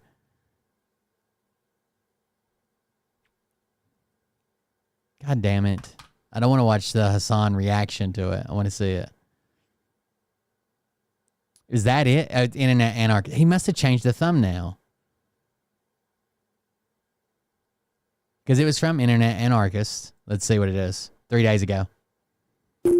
I'm genuinely baffled at how this guy has an audience after all the he has said and done. He should get insta-banned on all platforms and thrown in jail. This comment perfectly Anarchist. Internet Anarchist feels about the political streamer Destiny. Isn't there Internet Archivist too? Judging from the way things are right now, it's only downhill from here. From laughing about doxing someone, I literally just doxed a girl. The one that tried to throw egg on me like a week or two ago. I don't give a fuck about like doxing. to proudly claiming to be pro-genocide. I'm pro-genocide. Like it sounds really shitty, but like I think that Israel should just drop its fucking borders about where it is now, and basically Palestinians can go live in another place. That's really shitty, but like that's about right. And even defending PDF files. Let's say there's a person that's like 30 years old and tries to like randomly like 14-year-olds and 15-year-olds. That wouldn't be. I don't think that would be considered grooming. Destiny has managed to get away with doing and saying. No. Okay. Okay, I've seen this. So he's not pro pedophile. What he's trying to explain to his audience is the word grooming gets overused. Okay? If there's a 30-year-old who just shows up and said to a 15-year-old and says, "Hey, want to fuck?" That guy is definitely committing a crime. He's definitely a pedophile. But you wouldn't call him a groomer. You wouldn't say he was grooming. Because grooming has a definition. That's where you come up to these people when they're younger, you build trust, you build rapport, you make them feel safe. It is on top of and makes a worse crime, in my opinion. Right? You come into their life, you give them maybe safety or money or something they don't have at home. Right? You bring them in, you groom them to later abuse them.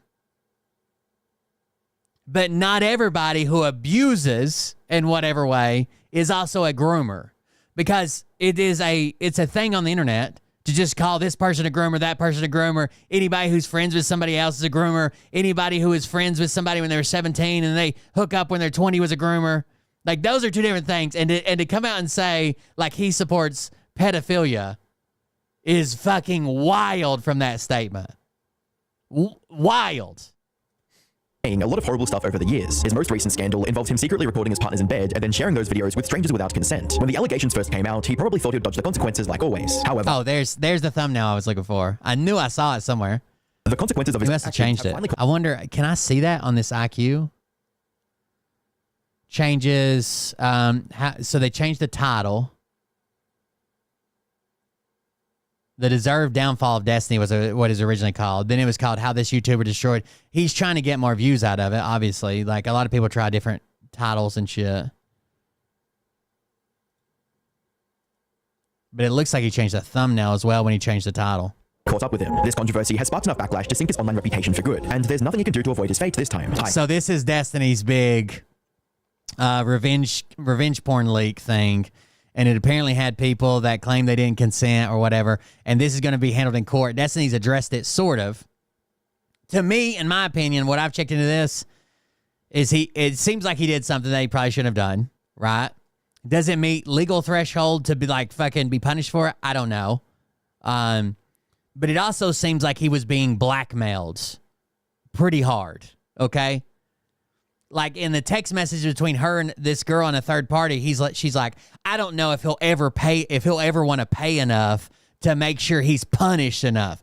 And throwing out numbers like millions of dollars. Like, it's crazy. To me, I don't know. I don't know if we'll ever go down this rabbit hole. It's so fucking deep. But there's a bunch of people that's done videos on it. I'm the Internet Anarchist. I create weekly YouTube documentaries, and today we're diving into the well-earned downfall of Destiny, from his long history of alleged predatory behavior to the scandal that finally made even his Okay, that was the original title, The Deserved Downfall of Destiny. Fans turn against him, and if things keep unfolding the way they are, Destiny cannot just lose his career, but his freedom as well. But before we get into what he's done, let's take a brief look at who Destiny even is. Stephen Kenneth Burnett. He's not even been charged with anything, right? They're going to a civil trial. The second, better known as Destiny, started his online career in 2011 after quitting his job as a carpet cleaner. He began streaming StarCraft 2 on now-defunct streaming sites like Livestream.com, Ustream.tv, and Justin TV, which later became Twitch. I don't know if he released revenge porn or not. I have no idea. Because the problem is, he's in a world...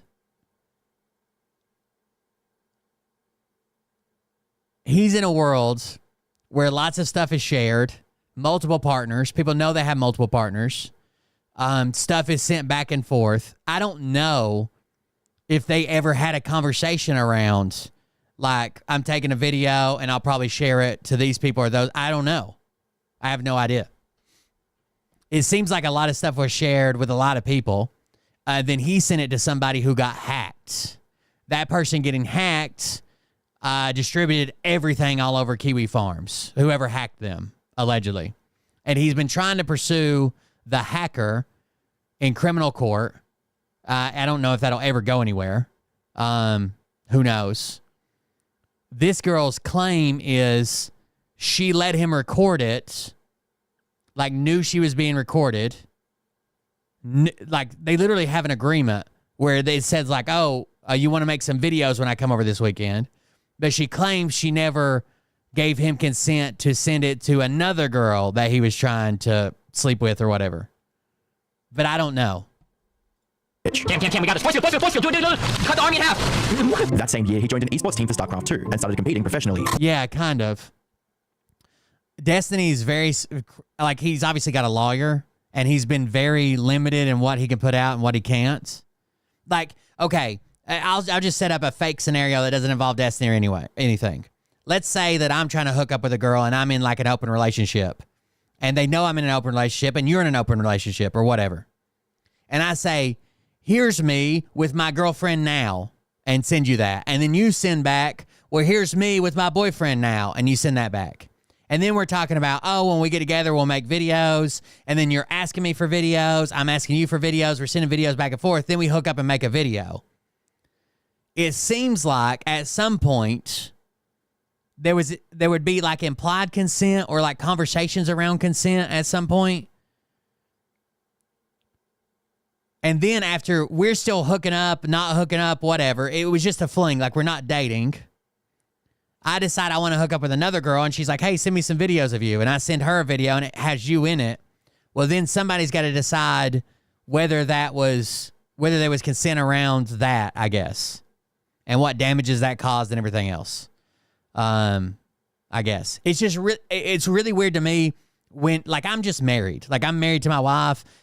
We've probably sexted before, like sent nude pictures to each other before when we were younger, and titty pictures sometimes.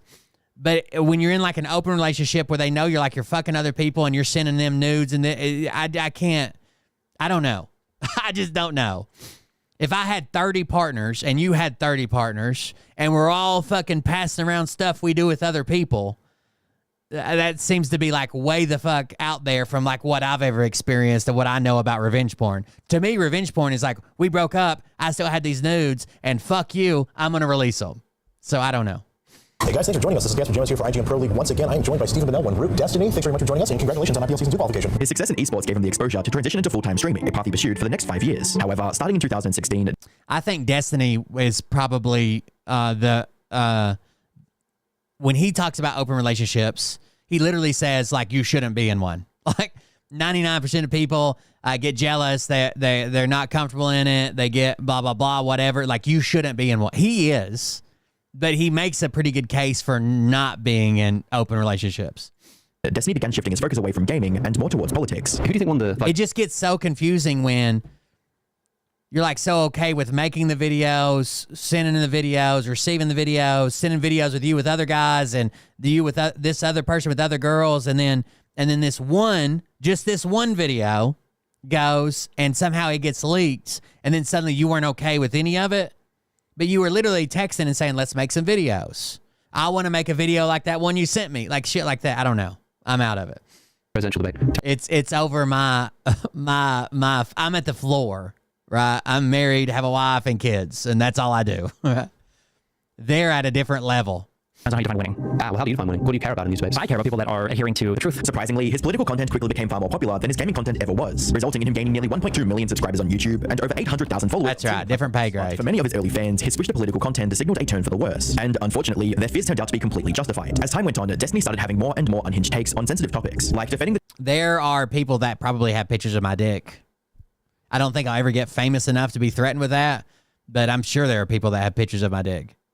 Distribution of CP based on his extremely flawed logic. Men that are given access to child pornography have a higher chance of not actually committing pedophilia actions in real life. And I've refused all of Etsuko's advances, so don't let her tell you that she's one of them, okay? Argue that would be a moral good, that if you can prevent people from acting on those urges, that's something that should be explored. This quickly turned him into one of the most controversial streamers on the internet. However, these outlandish statements also allowed him to build a cult-like loyal fan base, one that was I didn't care. More unhinged takes on sensitive topics, like defending the distribution of CP based on his extreme... This is not defending the... Okay, I knew this was going to come up. This is a moral argument, a philosophy argument, okay? This isn't real life. No one's writing laws. No one's handing things out. The question is, hypothetically, we're not writing laws. We're not doing this. Most people are going to be turned off by this in real world type talk, okay? Hypothetically, is there ever a case for moral good for CP? And the only argument that anybody can seem to make that there would be is if it was already produced, right? It already exists. It already exists in the world. Like, inherently making it is a bad thing, right? But if it already exists and there becomes this study that says, hey, if we take this thing that already exists and give it to people who we know, child porn, and give it to people who we know have a proclivity to try to harm children in that way, and it stops their desire, then that's the only possible way that could ever happen. Hypothetically, no one's arguing to do this in the real world with the permission of the people that are in it. So if it already exists, and if it keeps another kid from getting hurt in the future, with the permission of the people that are already in it, because it exists, that could hypothetically be the only argument for it. He also gives all the negatives around it, but this was like, like the trolley question? You know, you guys know these philosophy questions, like the trolley question. Like, you're standing there and a trolley's coming, and it's on a track and it's going to kill 5 people, but you're standing by a switch and you could throw the switch and it would change tracks and only kill 1 person.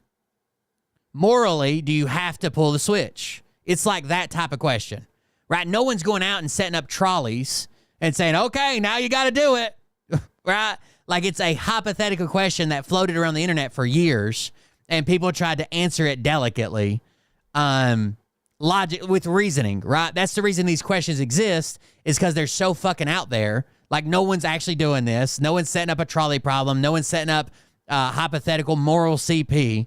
But the questions exist to see if you can navigate it logically with reasoning.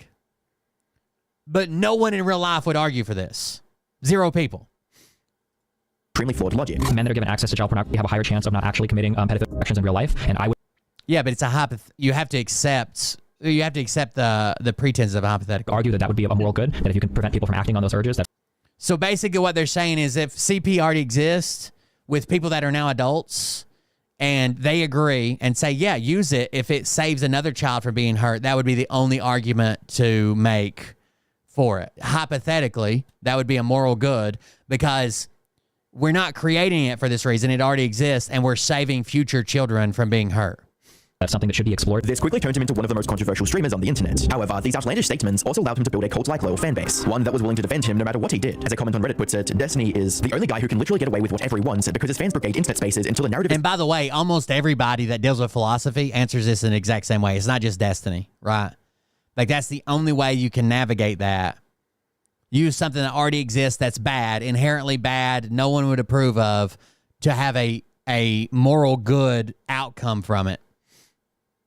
So diluted that people forget what a piece of shit hack fraud he is. With a fan base willing to defend him at all costs, Destiny had no incentive to hold back, leading to a long list of controversies that only grew worse over time. Unfortunately, there's no practical way to cover every single horrible thing he said or done over the course of his career. There's simply too much to go over. That said, most of his unhinged behavior falls into a few clear categories. The first of which is him being a massive creep. Like in 2015, when an adult star posted a tweet about getting essayed by a co-star. The tweet will have to be censored due to how graphic it is. However, after coming across this, a normal person would either offer support. Oh yeah, did Amaranth get fucking robbed today or something? What happened?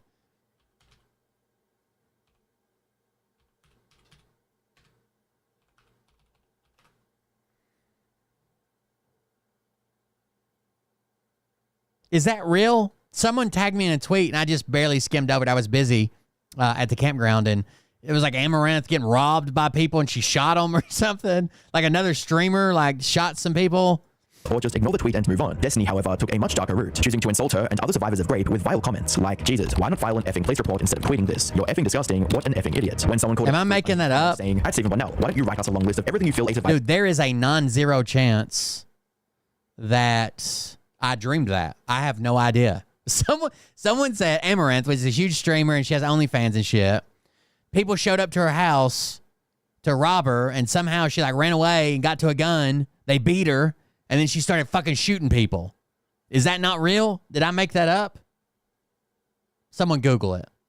Of Grape should do, then I'll use it to wipe my ass. Destiny doubled down and made things worse. He responded with, Survivor of Grape, it's Grape, not murder, not beheading, and not a fatal car crash. Everyone survives Grape. Get over yourself. From here, things only got worse. Survivor of Grape here, hello. Want to talk about how hard it is to go on every day? Where Destiny would respond with, blank yourself. I understand, like, making jokes in the chat, but in the hypothetical, we're accepting that we know for a fact that if we take it and give it to these people, it will stop a crime. Like, it'll just stop it. That's the same way, like, on the trolley problem, you're accepting that if you throw the switch, the train isn't going to derail and hit a nuclear plant and kill everybody in the world, right? We're accepting that it will do that. So you don't have to live with the pain. But his disgusting rant didn't end here. Right after this, Destiny had an argument with another woman over the definition of grape. He's definitely got some hot takes, for sure. An argument stating, at Stephen Bonnell, ignoring a safe word and not stopping when someone asks is ignoring consent and is great. Go F yourself. And instead of presenting a counter-argument, Destiny completely flew off the handle, wishing violence on her in a horrific response. Yourself, you effing I hope you get raped with a effing shovel until you bleed out your effing and die holy. This, along with several instances That's a hot take. Holy shit, that's a hot take.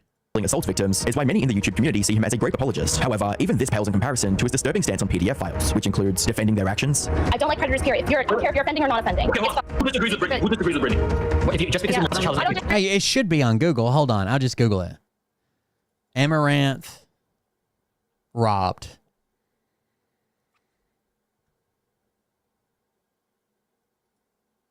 Amaranth had a home invasion. Robbed at gunpoint. So Amaranth was robbed and pistol whipped at gunpoint about 20 minutes ago. This is all according to her Twitter feed. So I didn't dream it. For the past like 20, 30 minutes. Apparently she supposedly shot one of the intruders too. There's two intruders. They pistol whipped me, but I got one. I'm bleeding a lot, but stable, going to the... What? Intruders? So apparently Amaranth had two home intruders who broke into her house that were armed. I don't think she was streaming at the time. And they were demanding things about crypto. They were talking about crypto. They weren't being too clear, according to Amaranth. Apparently someone called the police. I don't know what she was doing on Twitter, tweeting about it. So I will say that is a big red flag. Like, I'm not trying to like victim shame or anything, but just kind of weird if you're shooting at home intruders. Why would you tweet about it? Why would you tweet about it rather than call the police? That does seem weird. And we've known people to fake shit before. But I'm pretty sure I saw a video. The video was weird. Let's just go to her Twitter. The video claimed that like they were holding her and beating her and tying her down, but then she went through a gate and they just let her run ahead of them and get a gun.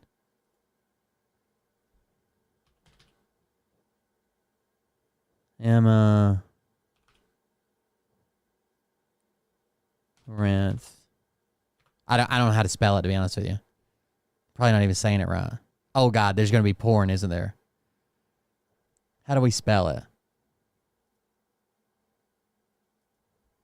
Let me find it over here. Okay.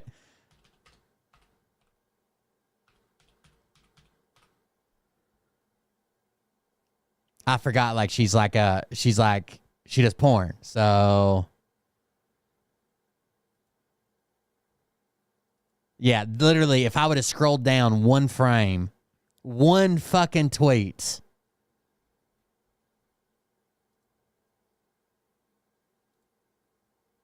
God damn it, I about lost my whole channel.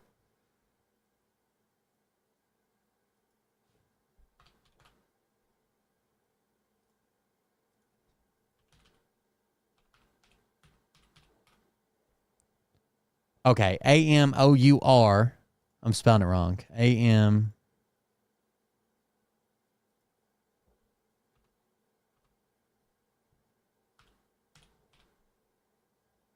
A-N-T-H. Okay. Kick streamer. God damn it. Her OnlyFans ads are like right up top. Okay. So it says 3 gunmen. Okay, let me just grab this. Copy video address. This is not porn. God damn it. I about lost my whole channel over this. I'm from British Columbia. Born and raised, lived here my whole life. 3 gunmen. He screams, I got shot after. I'm not supposed to post the scene itself, nor the casing, which are now evidence. They beat me before the video and pistol whipped me. The pummeling felt like it would never end, and if this is horrible if true. And I protected my head by putting my arms up, and I learned how to do in boxing. Blood was streaming down my head, and my hands were beat brown. They brought duct tape and mask and were armed with handguns. Now, if this is true, this is horrible. This is absolutely horrible. No one should ever face this. It just seems weird, like they beat her, had her on the ground, they were holding her down, and she was able to, like, somehow run through this gate and get ahead of them and run in, ahead of them enough to run in the house, get a gun, and turn around on them. So watch this video.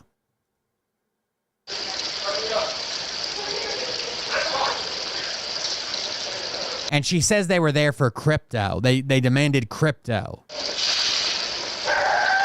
So look, they had her over here for some reason. Now here she comes running in front of them. Why wouldn't they have just chased her down or not let her flee? Like, obviously she's running for a reason. So she runs.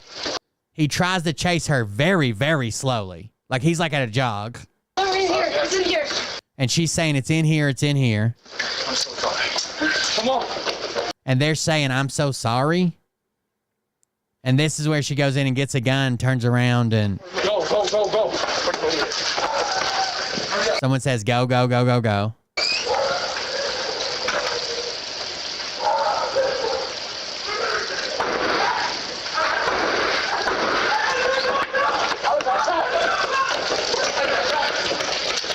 And then one of them saying, I got shot, and they're running away. You can hear running.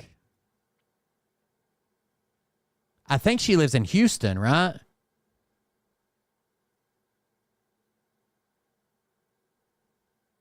It was almost like she was like, come on, guys, this way. Let's run together. And then she got this is very weird to me. And if it's true, it's just horrible. I don't think anybody should go through this. It's like traumatizing and shit. It just seems really weird. Like, it seems like with 3 men, they would have just held on to her. Even if she just said, oh, you want crypto? I keep it in the garage or whatever, wherever they're going here. I don't know what her compound's like. They would have just held on to her. They have guns. They have masks. There's 3 of them. But she runs ahead. And they're not trying to catch her. They're just following her. Like, if I would have seen one of them come up and tackle her, and then she'd have fucking, like, somehow got away and took off running, I'd be like, oh, shit. But the fact that they're just, like, jogging behind her, chilling out, they're like, come on, guys, she's going to give us the crypto she keeps outside for some reason. Oh, right here. It's in here. I don't know where they're going here. I'm assuming it's the garage. A car's parked here or her house, but she says they demanded crypto. I'm so sorry. Come on. Go, go, go, go. And like he waits for them to get there. This is more time that's wasted that she ran in and got a gun. And he's like, come on, go, go, go, go. You guys go first. It just all seems weird.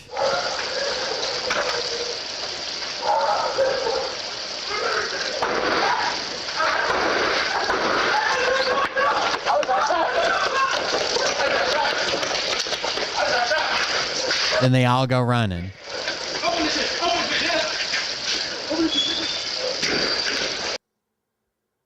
And I can hear somebody saying, open it. Was there a fourth guy in a car maybe, or just a car parked out there?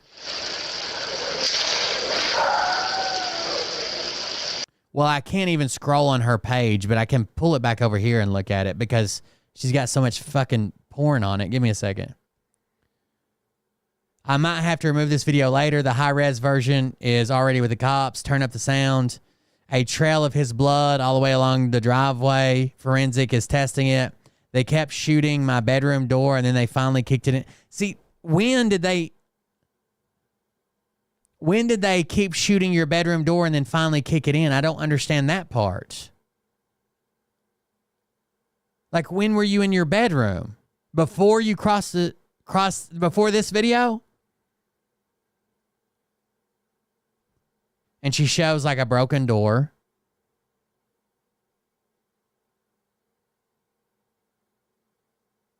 Someone says, I would log off the internet for a while. This kind of event that needs time, space, and calming. And she says, I don't know if I'll ever be back. Chad, do you think it's real? I'm not saying you have to have a perfect answer already, but what do you think? What do you think the chances are?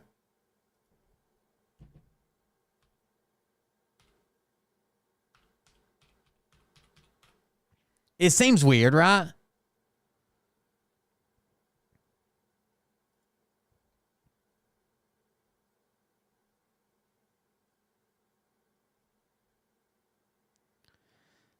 It says kick streamer Amaranth survives home invasion, shoots intruder. Caitlin Amaranth Siragusa, a well-known streamer, was subjected to a violent home invasion where she was pistol whipped by intruders seeking her cryptocurrency. Amaranth defended herself by shooting one of the attackers. She's currently safe, though injured, and was taken to the hospital. Law enforcement, including a SWAT team, responded to the scene where the... Oh, that's another thing. She says, SWAT's here. I'm safe. Like, she tweets that out. SWAT? Like a SWAT team showed up after they fled the scene? And her first tweet says, I'm being T-O-O, robbed at gunpoint.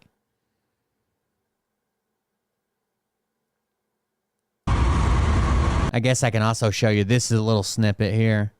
I don't... who knows? Dude, we've seen way crazier... People fake their deaths and everything online. Fake suicides. She shares this. See the tweet? It says, I'm being robbed at gunpoint.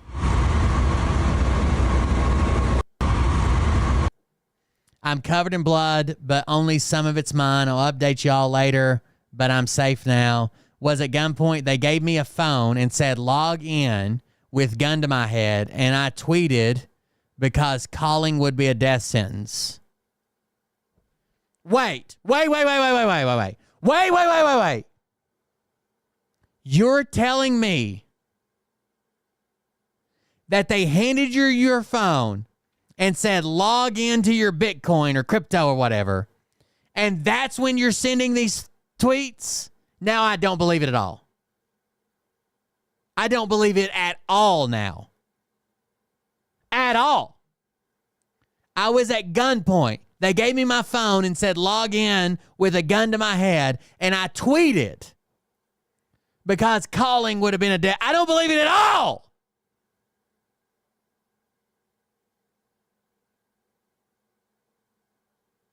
You're telling me they couldn't look at the screen and say, that's Twitter. Why are you tweeting, I'm being robbed at gunpoint? No fucking way, dude. I believe I shot one of them. They wanted crypto is what they were yelling. They pulled me out of my bed. This was a home invasion. SWAT here. Now I'm safe. They pistol whipped me, but I got one. I'm bleeding a lot, but stable. Going to hospital. This is not a prank. Help. No fucking way. No goddamn way. No goddamn way were you tweeting, this is not a prank. Help.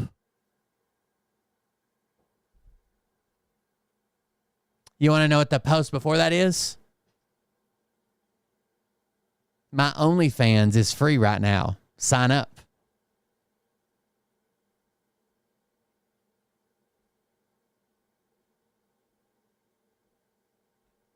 You want to know what her pin post is? My grift. I mean, my OnlyFans is almost free right now, so check it out. I can't even show you the page. No fucking way, dude. At best, they hand you the phone and say, log into your crypto. And you text someone extremely close that is like your security, your fucking family, somebody extremely close that says, call 911 my house. You don't go fucking tweet 30-some fucking tweets out, and they drug you out of your bed and shot your door open, kicked it down, and you ran out to the garage and found a shotgun somehow. No shot, dude. There's no fucking way.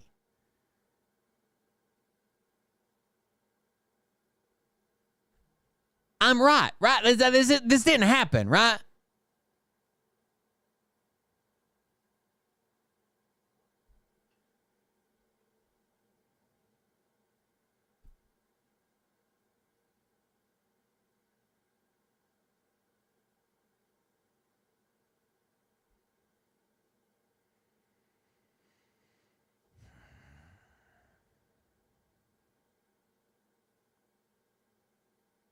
Well, I think she lives on a compound. That's the reason that it made sense in my head when I said the garage.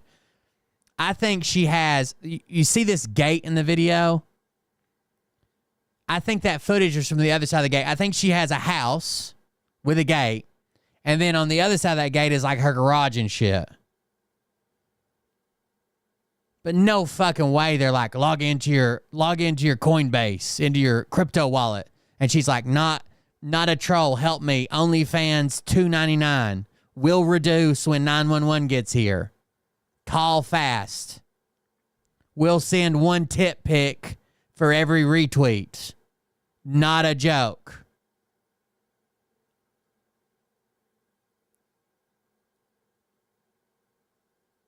Arby's running special on beef and cheddar. Get it while you can. Please retweet to Houston PD. Like, what the fuck, dude?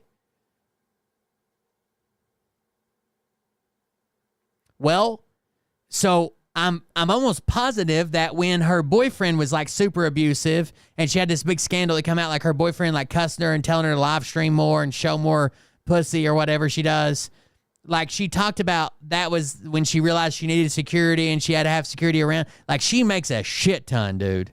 A shit ton. And she was talking about having security and having protection and stuff in place, and there's no fucking way.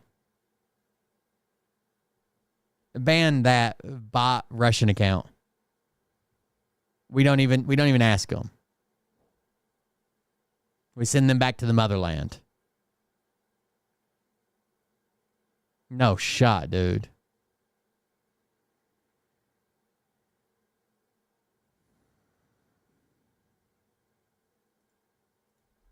Claiming that an adult s***ing a minor is not grooming. Let's say there's a person that's like 30 years old and tries to like randomly sext like 14-year-olds and 15-year-olds. That wouldn't be, I don't think that would be considered grooming. And even debating the quote. That's not grooming. That's not grooming. Grooming is where you come in like an authority figure. But that's a valid argument. Benefits of CP. Apparently, men that are given access to child pornography have a higher chance of not actually committing pedophilia actions in real life. And I would argue that that would be a moral good. That if you can prevent people from acting on those urges, that's now he doesn't make this claim. This is part of the accepted argument. Something that should be explored. That's kind of a different thing. There's like moral versus pragmatic sides of that. I've seen a little bit of evidence on the pragmatic side, and it seems like an okay thing. Because someone said, "Is there any real evidence to this?" He said, "That's moral versus pragmatic." shouldn't say that or something. He's also gone on record to say that he finds some underage girls hot. And again, like some of it, I guess sounds uncomfortable to some people. Like if you're being real, like a 21-year-old, 22-year-old, like there's a 15, 16-year-old chicks like look pretty hot. Like I can't help that. Like some people mature old. Now, some might argue that he's simply playing devil's advocate in most of these cases and doesn't actually believe anything he's saying. But even if we give him benefit of the doubt, there's no plausible justification for these tweets from July of 2022. It all started with Max Carson, who posted a poll on Twitter asking women, quote, at what age should men start ogling/flirting with you? And when a girl named Courtney replied to this tweet with 10, Destiny replied to her asking for pictures, stating, you were hot at 10? Any pics? She actually sent him the pictures. This is obviously a troll. And after taking a good look at them, Destiny replied with one of the most unbelievably disgusting statements he could, reading, Jesus, I've never wanted to bend someone over the hood of their little tykes so bad. For those who don't know, little tykes... This is obviously a joke. I've made jokes like this all the fucking time. Is the name of a mini car for children. Some of his fans tried to brush it off as just an edgy joke, but most people weren't buying it. They were rightfully disgusted and pushed back hard, writing, before people say it's a joke, the message of the joke... That's 100% a joke. Like someone says 10, they say, damn, you were hot at 10, send pics. Then they push it a little farther and said, check your DMs. He's like, bend you over the hood of your little tocks. That's 100% a fucking joke. Is that he finds a 10-year-old hot, and even if the second tweet is a joke, that's a big fucking if. How could anyone possibly explain the first tweet where he explicitly asks for pictures of a 10-year-old to evaluate if she's hot? Now, this alone would have because that was a joke!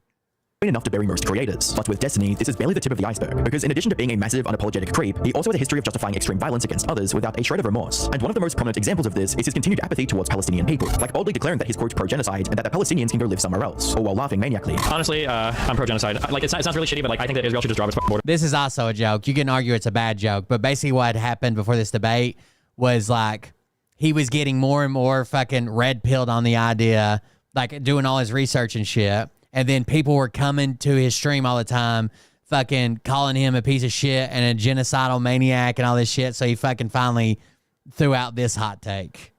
Borders about where it is now, and basically Palestinians can go live in another place. That's really shitty, but like that's about right. Or claiming that the Palestinian genocide doesn't exist because according to him, if Israel wanted to genocide Palestinians, then they would only exist in history books. Maybe Destiny thought this was a clever argument to support his claims, and from the looks of things, he was likely trying to argue the semantics of the word genocide, but it backfired spectacularly. Regardless of his intentions, many people online pointed out how tone-deaf and cruel his comments were, tearing apart his logic with responses like, quote, it's only genocide when the job is done, is a hell of a take, and imagine saying the Holocaust wasn't a genocide because the didn't get every single Jew. Destiny is just receiving new loads of idiocy. That said, this wasn't the worst of it. This video was sponsored by MyHeritage. I can't defend all of his hot takes. Some of them are fucking out there, but it seems to work for him. I was using it. I was impressed to find my relatives dating back to 8 instant. I was even able to alone. It's so easy to get and find it. Let's get back into the video. The controversy escalated even further during his March 31st, 2024 stream, where he somehow managed to hit new levels of absurdity. About 2 hours and 20 minutes into the stream, Destiny came across a tweet reading, an unprecedented TV investigation by CNN captures some of the cases documented by the Euromed HR of the sniper operations by the Israeli army of Palestinian citizens carrying white flags. This piqued Destiny's interest, leading to him watching the video attached to the tweet. At one point in the video, a person gets shot and his wife runs towards him in grief. And instead of showing any sympathy, this is what he had to say after watching this play out. So you're saying the woman was acting? I don't think the woman was acting. She probably was sincerely sad. Her husband got fucking killed. But I think they were farming TikTok clips. This was a bit too far, even for his own viewers. But when his chat tried to call him out on this, he responded with something even more degenerate. Destiny went on one time for like an hour trolling his own audience about that once you press delete on your computer system, that file's deleted and you can never recover it again. Destiny, come on, how is this not pure dehumanization of these people? Even look at chat's reaction. This is fucked. Because they're doing it to themselves. You're dehumanizing yourself. You're suiciding and sacrificing your civilian population. A comment on YouTube also points out the irony of a streamer claiming that the people in the video were farming TikToks. Reading, holy shit, Destiny just watched execution footage and said that the very clearly innocent civilians who were doing everything in their power to get to safety, being shot at, were farming TikToks. This guy is watching this on a live stream, which he is definitely making money from. What is this world that I live in? That said, Destiny's reckless endorsement of extreme violence extends far beyond the Israel-Palestine conflict. In a live stream, he also supported the idea of black riders getting gunned down by white militia during the BLM protests. Rioting needs to This is why he thought originally got him banned from Twitch. Stop. And if that means like white redneck fucking militia dudes out there mowing down dipshit protesters that think that they can torch buildings at 10 p.m., then at this point they have my fucking blessing. Because holy shit, this fucking shit needs to stop. It wasn't. This is not what he got him banned, but this is what he thought got him banned for a long time. Stop a long time ago. Like, holy fuck. Granted, he was referring to violent rioters who were destroying property during protests, but for most people, suggesting that an unrelated group should just come in and gun down civilians crosses a line. He crossed a similar line when he insinuated that the innocent person who died at the Donald Trump shooting somehow deserved it because of his political leaning. I don't think he argued that he deserved it. He argued that he's out of sympathy for them. Fuck the dude, the firefighter guy, fuck Trump, fuck the people that support him. I just want you to know, okay, just in case you're confused or it seems like I'm, you don't, whatever. If one of you were in the crowd and you're a conservative fan of mine and you end up, getting blown away, whatever the fuck, I'm making fun of you the next day on Twitter. The backlash for this was swift and intense, resulting in his Twitter accounts getting demonetized. He also received a temporary ban from Kick, which was surprising considering how long it took to find literal PDF files like Rightwall, with a commenter stating, if he gets banned on Kick, you're a special type of special. However, this didn't stop him from repeating the same rhetoric in later videos. They didn't ban the guys that brought a 16-year-old on live stream or were trying to fuck him on Kick. But it's another thing to mock a innocent Trump supporter that died. The guy in power, he wasn't a politician, he was just a dude. I don't like. He wasn't just a dude. He was a guy that was posting a ton of inflammatory shit on his social media. He was a rally for one of the most inflammatory candidates of all time. This also highlighted a crucial part of the guy did post a lot of pretty crazy shit on his social media. His character. Put simply, he does not fear the consequences of his actions. Or at least, that was true until his latest controversy, one that could ruin his life forever. It all started on November the 9th, 2024, when a person named Solo Tiny Leaks posted a few cryptic messages on the Destiny forum on a site called Kiwi Farms, which is a message board infamous for doxing and leaks. These messages read, "Is this stuff public yet? Not sure if it's any interest of you guys. I only sent to a few streamers. What exactly can I leak here? I want to dump everything. It's about to be a very white Christmas." So this is where... So, also, when we're talking about this, like, revenge porn thing, Destiny is the largest victim in all this. Right? Like, it's not like he sent them out publicly. He's the largest victim in this, and he's in all of them. Alongside these, Solo Tiny Leaks also uploaded dozens of attachments, including screenshots of his conversations with multiple people and explicit videos of him and his partners. But before we get into these leaks, we need some important context involving Destiny and his ex-wife Melina. Melina and Destiny were in an open relationship where they were allowed to see other people as long as the other partner knew about them. However, in mid-2023, rumors began circulating the internet that Destiny was secretly dating another creator by the name of Lauren Southern. This was quite odd, considering Lauren's political leanings towards being a white nationalist. Destiny, on the other hand, claimed to be on the liberal left, essentially the exact opposite of Lauren. So if the two were actually dating, that would go against everything Destiny was preaching through his content. Viewers also began speculating. I don't think so. Like, first of all, Lauren Southern's come a long way since she was shooting flares at immigrants or whatever. And you can fuck somebody that you don't have political agreement with, I guess. If Melina was aware of this supposed relationship and began asking her... I fucked a lot of people and didn't even know their political affiliation. I didn't even check their voter registration card. Most of them weren't old enough to vote, but... answers. See, there's a joke. Okay, that was a joke. Sorry. Destiny continued to deny any romantic involvement with Lauren. During this time, Melina and Destiny also got divorced, adding even more fuel to the rumor mill. However, for the next few months, it just little talks. Rumor, that is, until these leaks by Solo Tiny Leaks, which included screenshots of messages between Destiny and Lauren, confirming that they were indeed a thing. The leaks also included a transcript of the last message Lauren sent to Destiny before breaking up, showing just how close the two were. More importantly, the messages revealed that Destiny was actually cheating on Melina. What's crazy is I don't think that he would have sent all of this stuff. I don't think it's just... So he was trying to hook up with like this OnlyFans girl. Right, like this 19-year-old OnlyFans girl. And he had sent her some nudes and videos and stuff. I don't think he would have sent all this to her. Do you think he got hacked, like, not only from that girl, but somewhere else as well? Without her knowledge, something she later confirmed in the video. She also talked about how Destiny said that she was crazy and needed therapy when she brought up the possibility of him having an affair with Lauren. I didn't know about it. That's the thing. Like, I could sense something, but I got told that I was crazy and that what I felt was wrong. And like I got told to go to therapy. Put simply, these leaks confirm that Destiny, 1, didn't care about politics as much as he presented in his streams and videos, and 2, that he was a liar who managed to... Wait, do you have to care so strongly about politics that you can't have sex with someone who has different political leanings? Is that true? On his wife despite being in an open relationship. This enraged most of his loyal fans who felt like they were being lied to for years, with one viewer referring to Destiny as a quote, Weasley little liar dude. However, the backlash from this cheating drama was quickly overshadowed by something far more sinister. You see, the leaks also included dozens of videos of Destiny being intimate with his many partners. Most people assumed that Solo Tiny Leaks somehow gained access to Destiny's phone or computer and stole these videos from there, but the reality was far more disturbing. As it turns out, Destiny had actually willingly shared these videos with a 19-year-old girl on Discord called Rose in exchange for pictures of her feet, and she was the one who got hacked by Solo Tiny Leaks. To make matters worse, Destiny shared these videos without asking for permission from his partners, who were also clearly visible in them. This included his ex-wife, who confirmed that he shared what's basically revenge her without her consent or knowledge. Things that just happened, the past month, things that's been done to me without consent or anything. that has been my past 5 years. that energy, you know? After learning about these leaks, people also started digging through Destiny's old content, and it didn't take long for someone to find a clip of him admitting to having a collection of such videos that he shares with other people. I kind of like have like my little archive of like Coomer material that I'll send to people who I want to. There were girls that I talked to past that I'd sent stuff of like either me or Melina. However, Melina was just one of the several partners who were visible in these videos. The second victim was a streamer named Pixie, but unlike Melina, who just wanted to stay as far away from Destiny as possible. See, I don't know what their consent was behind all this, because if you go through the text messages, they clearly shared videos with other couples, right? Like, obviously. Pixie went on the offensive. She contacted Destiny directly and asked for financial compensation in exchange for sharing her explicit videos without her consent. In a conversation with one of Destiny's friends, she wrote, I want this to be the most expensive mistake of his life, and I'm essentially asking him to self-punish himself in a way I don't think he'll like or agree to without the law involved. When this conversation became public, some people started hating her for trying to extort Destiny, while others fully supported. She was asking for all of her law school to be covered at one point. Then she threw around $1 million at one point.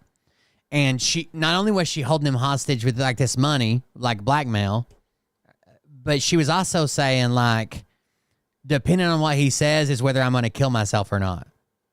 Don't worry, I won't do it during the holidays. I want my family and friends to have happy holidays. But after that, I'll start making the nuclear option. Like how do you negotiate with someone like that? Like even if this isn't blackmail, let's say this is a negotiation for punitive damages. When the person's like, well, depending on how you respond to this next message is whether I'm going to kill myself or not. Like, whoa, like I don't know how to address this. So he offered to pay bills for her, take any stress off of her he could. He assured her that he was like hunting the person down that caused these leaks, and he was getting the police involved and lawyers involved, and that if she needed anything, she could reach out to him, trying to make it as easy as possible. But she was telling multiple people in their friends group that before the leaks even happened, that she was suicidal, and then this didn't make it any better.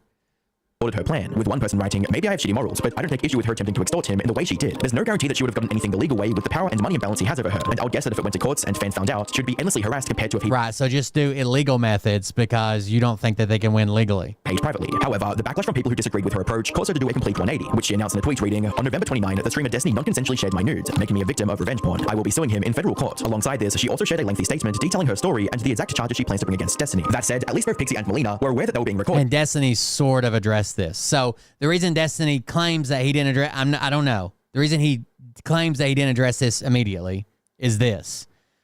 They were working on a settlement outside of courts, okay? And you have to give, if you want a settlement outside of court, you have to give people an opportunity to walk stuff back.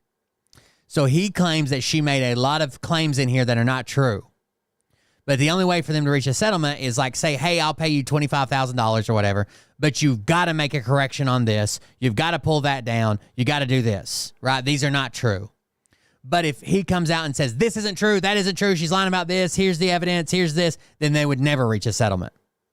But now that it's definitely going to court, or it seems like it's more than likely definitely going to civil court, like he's come out and addressed a few things now that his lawyer told him that he could address.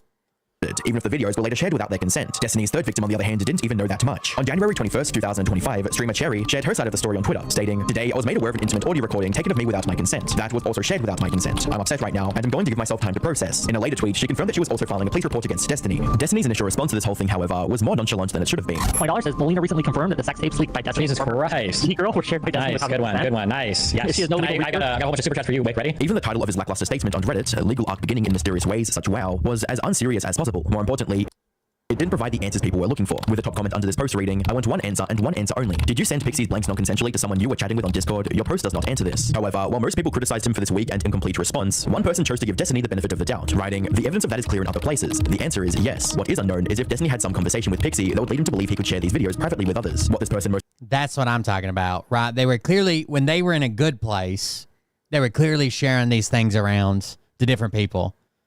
Was there a time that was like, okay, this is not okay? I don't know.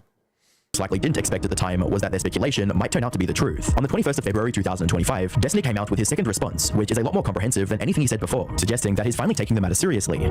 I think I've seen this one. This was after he talked to his lawyer. It seems like it's definitely going to court. He talked to the lawyer about what he could release, what he couldn't release. A lengthy file containing his statement, including links to screenshots supporting his claims. He also went over the whole thing during a live stream. On January 20th, 2025, Pixie created a Substack post, which you can see here, signaling her intent to sue me. She since filed her lawsuit in which she claims I shared explicit material we created together without her permission. One of the first points he addressed is why it took him this long to come out with a statement. By the way, I think the reason it bothered Pixie so much is Pixie in their community, like a lot of the females that in the Destiny community, apparently end up having sex with him, right? And she had this like almost like moral high ground thing, like I made it on my own without having sex with him, and would always deny everything. But it turns out they were fucking in the background. And according to Destiny, a big reason behind his delayed response is because Pixie asked him not consensually to confirm that she was part of these leaks. Reading, "Once the leaker published and hosted all of my explicit content on Kiwi Farms, Pixie messaged me and informed me that she didn't want confirmation of her in any part of the material. As such, I made no public statement regarding any of her appearance in any of the leaked material." Destiny also included screenshots of a conversation between them to right. She basically said, "Pretend it's not me." This claim, reading, "I don't want to have to testify or be named or anything. As far as people ask me, I'm saying it's a lookalike. Yeah, okay, I haven't confirmed / denied anything at all publicly, and I never will do so. And I'll double check with you before anything ever gets mentioned in a police report or court order or anything. I don't foresee this being a thing, just in case. Please don't tell anyone privately either if they ask if it's actually me or not." From there, he discussed his perspective on the timeline of this controversy and how things unfolded from his point of view. The most significant part of his statement, however, came near the end, where Destiny claimed that Pixie wasn't as innocent as she seemed, stating, "Pixie would message people to tell them that she had never ever sent videos of other people to me before, and she betrayed herself in a Substack as though I was the first person to ever suggest this to her, and I was the first person she ever recorded material with." This statement and implication, however, are both false. She'd sent videos of her and other guys multiple times prior to us ever meeting and requested material from me as well. It was also her. See how much more complicated this gets? Like, who suggested multiple times that we record stuff. Send pictures of her, other guys. She suggested multiple times that we make these recordings. Later in 2020, Destiny also alleged that she never mentioned having consent of the men who were in these videos with her. Put simply, his claim that even though there was never any explicit consent to share those videos, Pixie's past behavior made it so that consent was. There you go, Thomas. According to Destiny, she was repeatedly sending explicit videos of her and others to him, and possibly others without consent, and wanted to record videos herself. He then ended the statement by providing some behind-the-scenes updates on the law. It seems like to me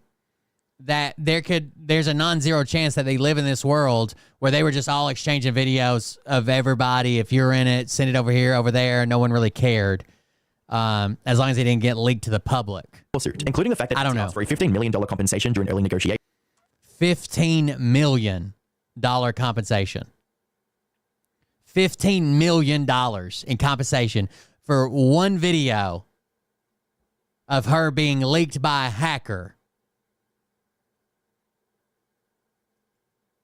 Now, while this response did manage to win over some fans and bring them back to Destiny's side, with comments like, I mean, not gonna lie, the fact that Pixie shared a bunch of other people's shit completely changes my perspective on the matter. That's effing insane. And not gonna lie, while Destiny's brought this situation on himself, by the nature of mentally unstable women he engages with, he absolutely eviscerated Pixie. Pixie claims that she only ever shared a video with one guy, multiple videos, but with one guy, and that she had his full unwavering consent. I think her claim. Scandal. It's still not everything the community was hoping for. For instance, this response almost entirely focused on Pixie and the lawsuit she filed against Destiny, yet it makes no mention of his alleged affair with Lauren Southern or Cherry, who claimed that she didn't even know she was being recorded by Destiny. That said, recording and distributing explicit material without consent is a serious crime. If Pixie's lawsuit succeeds, Destiny could face up to 5 years behind bars and be forced to register as a sex offender.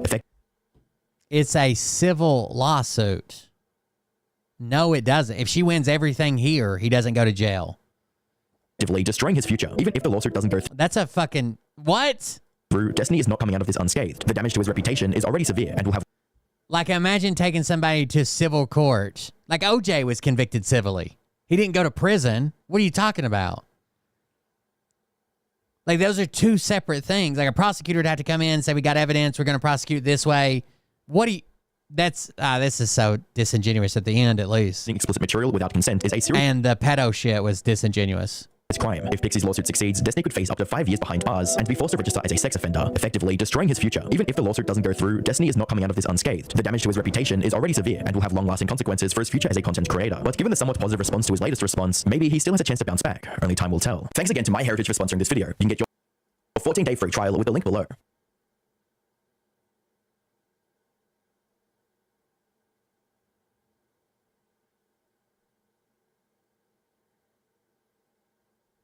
Yeah, that was pretty disingenuous. I thought about watching it. It wasn't great. Oh, I don't know, guys. I just don't know. What do you guys think about Trump still thinks tariffs are paid by foreign countries? Have you guys seen this video? I'm a huge...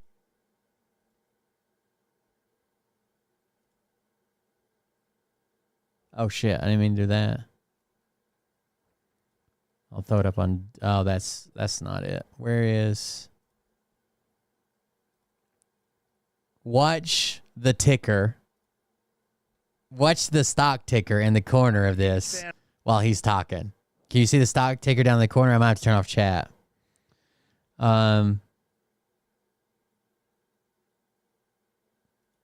Watch the stock ticker. I'll move my big head too. Watch the stock ticker down in the corner while he's talking about all the good things he's going to do for our economy.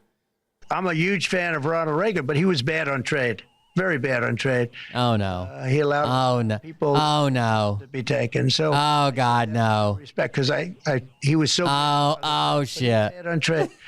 The market's in free fall while he's talking about tariffs. We are setting records right now. They should have at midnight. And then Canada responded, they're putting a 25% tariff on certain items. Records like nobody has ever seen before. When you have companies like this coming in, and almost 40% of their company in one signature is going to be devoted to what he does, which is one of... By the way, he said he won. They agreed to all of his demands, and he won the trade war with the trade deal that he signed with both these countries. Why are they back on now? And almost 40% of their company in one signature is going to be devoted. From an hour ago, New York Times says, yes, they snapped into effect heavy tariffs on Canada and Mexico. to what he does, which is one of the most important businesses in the world. That's an unbelievable thing. When Apple now is going to start building all of their plants here. Do you guys think that Apple's going to start building all of their plants here?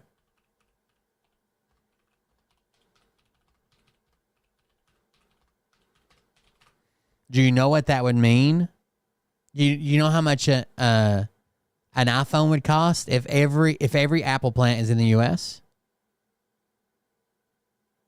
I'm not saying they won't build a plant here or invest here or do something here, obviously, but every plant here.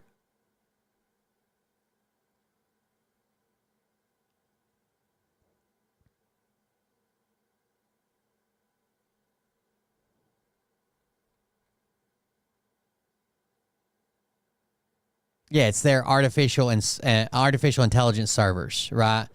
Just like Google's doing artificial intelligence project, Apple's doing the same thing. They got a 250,000 square feet factory in Houston. By the way, I saw a very interesting story the other day. You know that there is like this fake facade of server capacity in the U.S.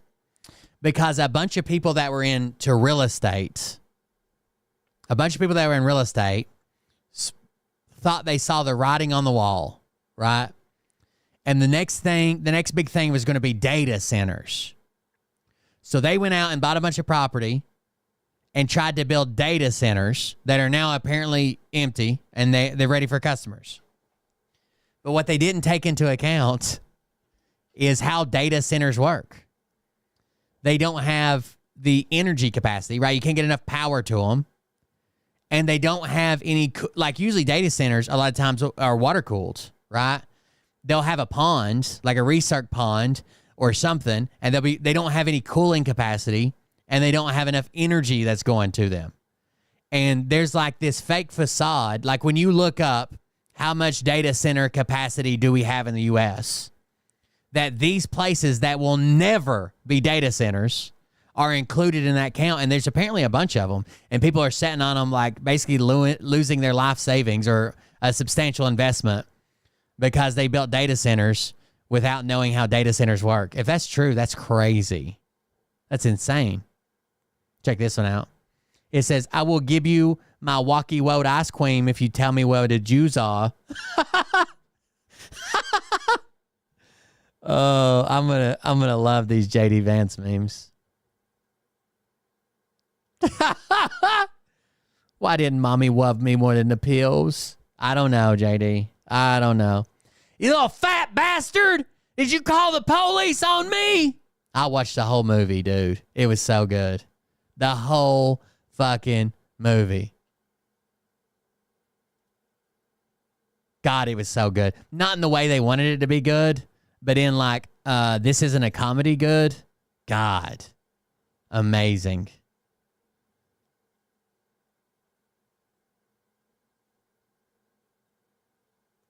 All these like right-wing edgelords on Twitter keep saying that Ukraine doesn't want peace. Like if they really wanted peace, they would do this, they would do that, they would do the other. Not a single one of them. Not a single one of them. I went back to the tweets. Not a single one of them has called for Russia to lay down their arms and go home.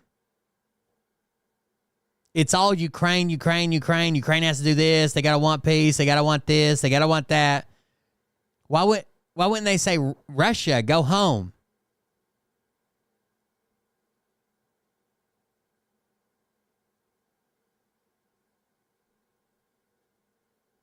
Not a single time.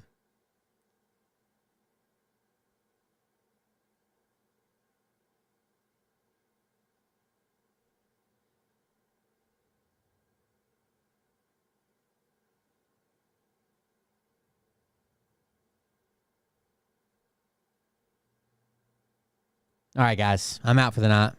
I got a meeting tomorrow with a charity that's interested in helping with the campgrounds rebuilding, so that should be fun.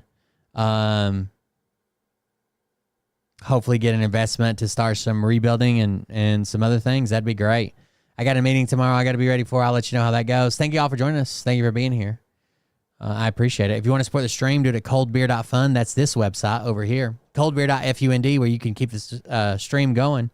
It's cheaper than cable. So all these links on the left-hand side here. If you're on your phone, they're in the middle. But all those links are ways that you can donate to support the show if you want to. If not, fuck it. I wouldn't do it either. Thank you guys for joining us. Thank you for being here. I appreciate it. We'll see you about in the next one. Have a good night. Love you. See you. Bye. Have a good one.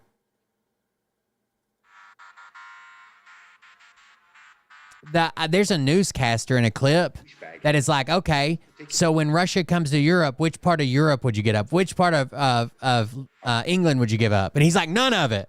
And he's like, well, why are we giving up Ukraine? And he's like, we're not doing it. The Ukrainians are. Like, he can't fathom it. It was actually a really good clip. I'll grab it for the next show if I can remember.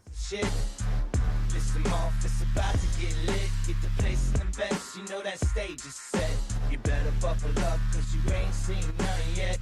Here we go, I think I started some shit. Piss them off, it's about to get lit. Get the place in them bets, you know that stage is set. You better buckle up, cause you ain't seen none yet. And they say that I'm a lunatic. Well, listen, bitch, I came equipped with a... All the girls I slept with when I was old enough to vote were old enough to vote as well. Scouts honor. All these false fucking prophets who profit off of gossip. Worshipping drums, cocking, begging for a throat deposit. Swinging fucking meat hammers like four in a thong. He's strapped to the shaft, beating his chest like he's King Kong. Starving for attention, I'ma make your gut burst. I'll be your huckleberry. Why don't chickens ever have unique ideas? Alien sex. What's next? Trump in a dress. Because they're not good at thinking outside the box. Hold him if he did. Superpowers. Here we go, I think I started some shit. Piss them off, it's about to get lit. Get the place in them bets, you know that stage is set. You better buckle up, cause you ain't seen none yet. Here we go, I think I started some shit. Piss them off, it's about to get lit. Get the place in them bets, you know that. I told that to Ollie, and he said, "Oh my God, Dad." That was it. That's all he said. I used to find clues too when I was high on shrooms. I found myself a tunnel that led to Jason Q's bedroom. Open his closet, I found some of his meat rockets. I strapped it to my shoes and then I flew through the roof. I found myself in orbit strapped to an F-16. High on amphetamine, with Trump in between. Put on a light coat of baby oil and saluted the troops. He tapped me on the shoulder and said, "This is gonna be it." Whoa, wait. Stop. What? I'll get my files. Wait, what are you doing? Stop. Fucking stop. Dude, come on. Seriously. This is an alcoholic. Give me a... Oh my God. Damn it. Here we go, I think I started some shit. Piss them off, it's about to get lit. Get the place in them bets, you know that stage is set. You better buckle up, cause you ain't seen none yet. Here we go, I think I started some shit. Piss them off, it's about to get lit. Get the place in them bets, you know that stage is set. You better buckle up, cause you ain't seen none yet. Have a good night, guys. See ya. Down goes Nino. Please say it isn't so. Got him backed up on the ropes, trying to ram it.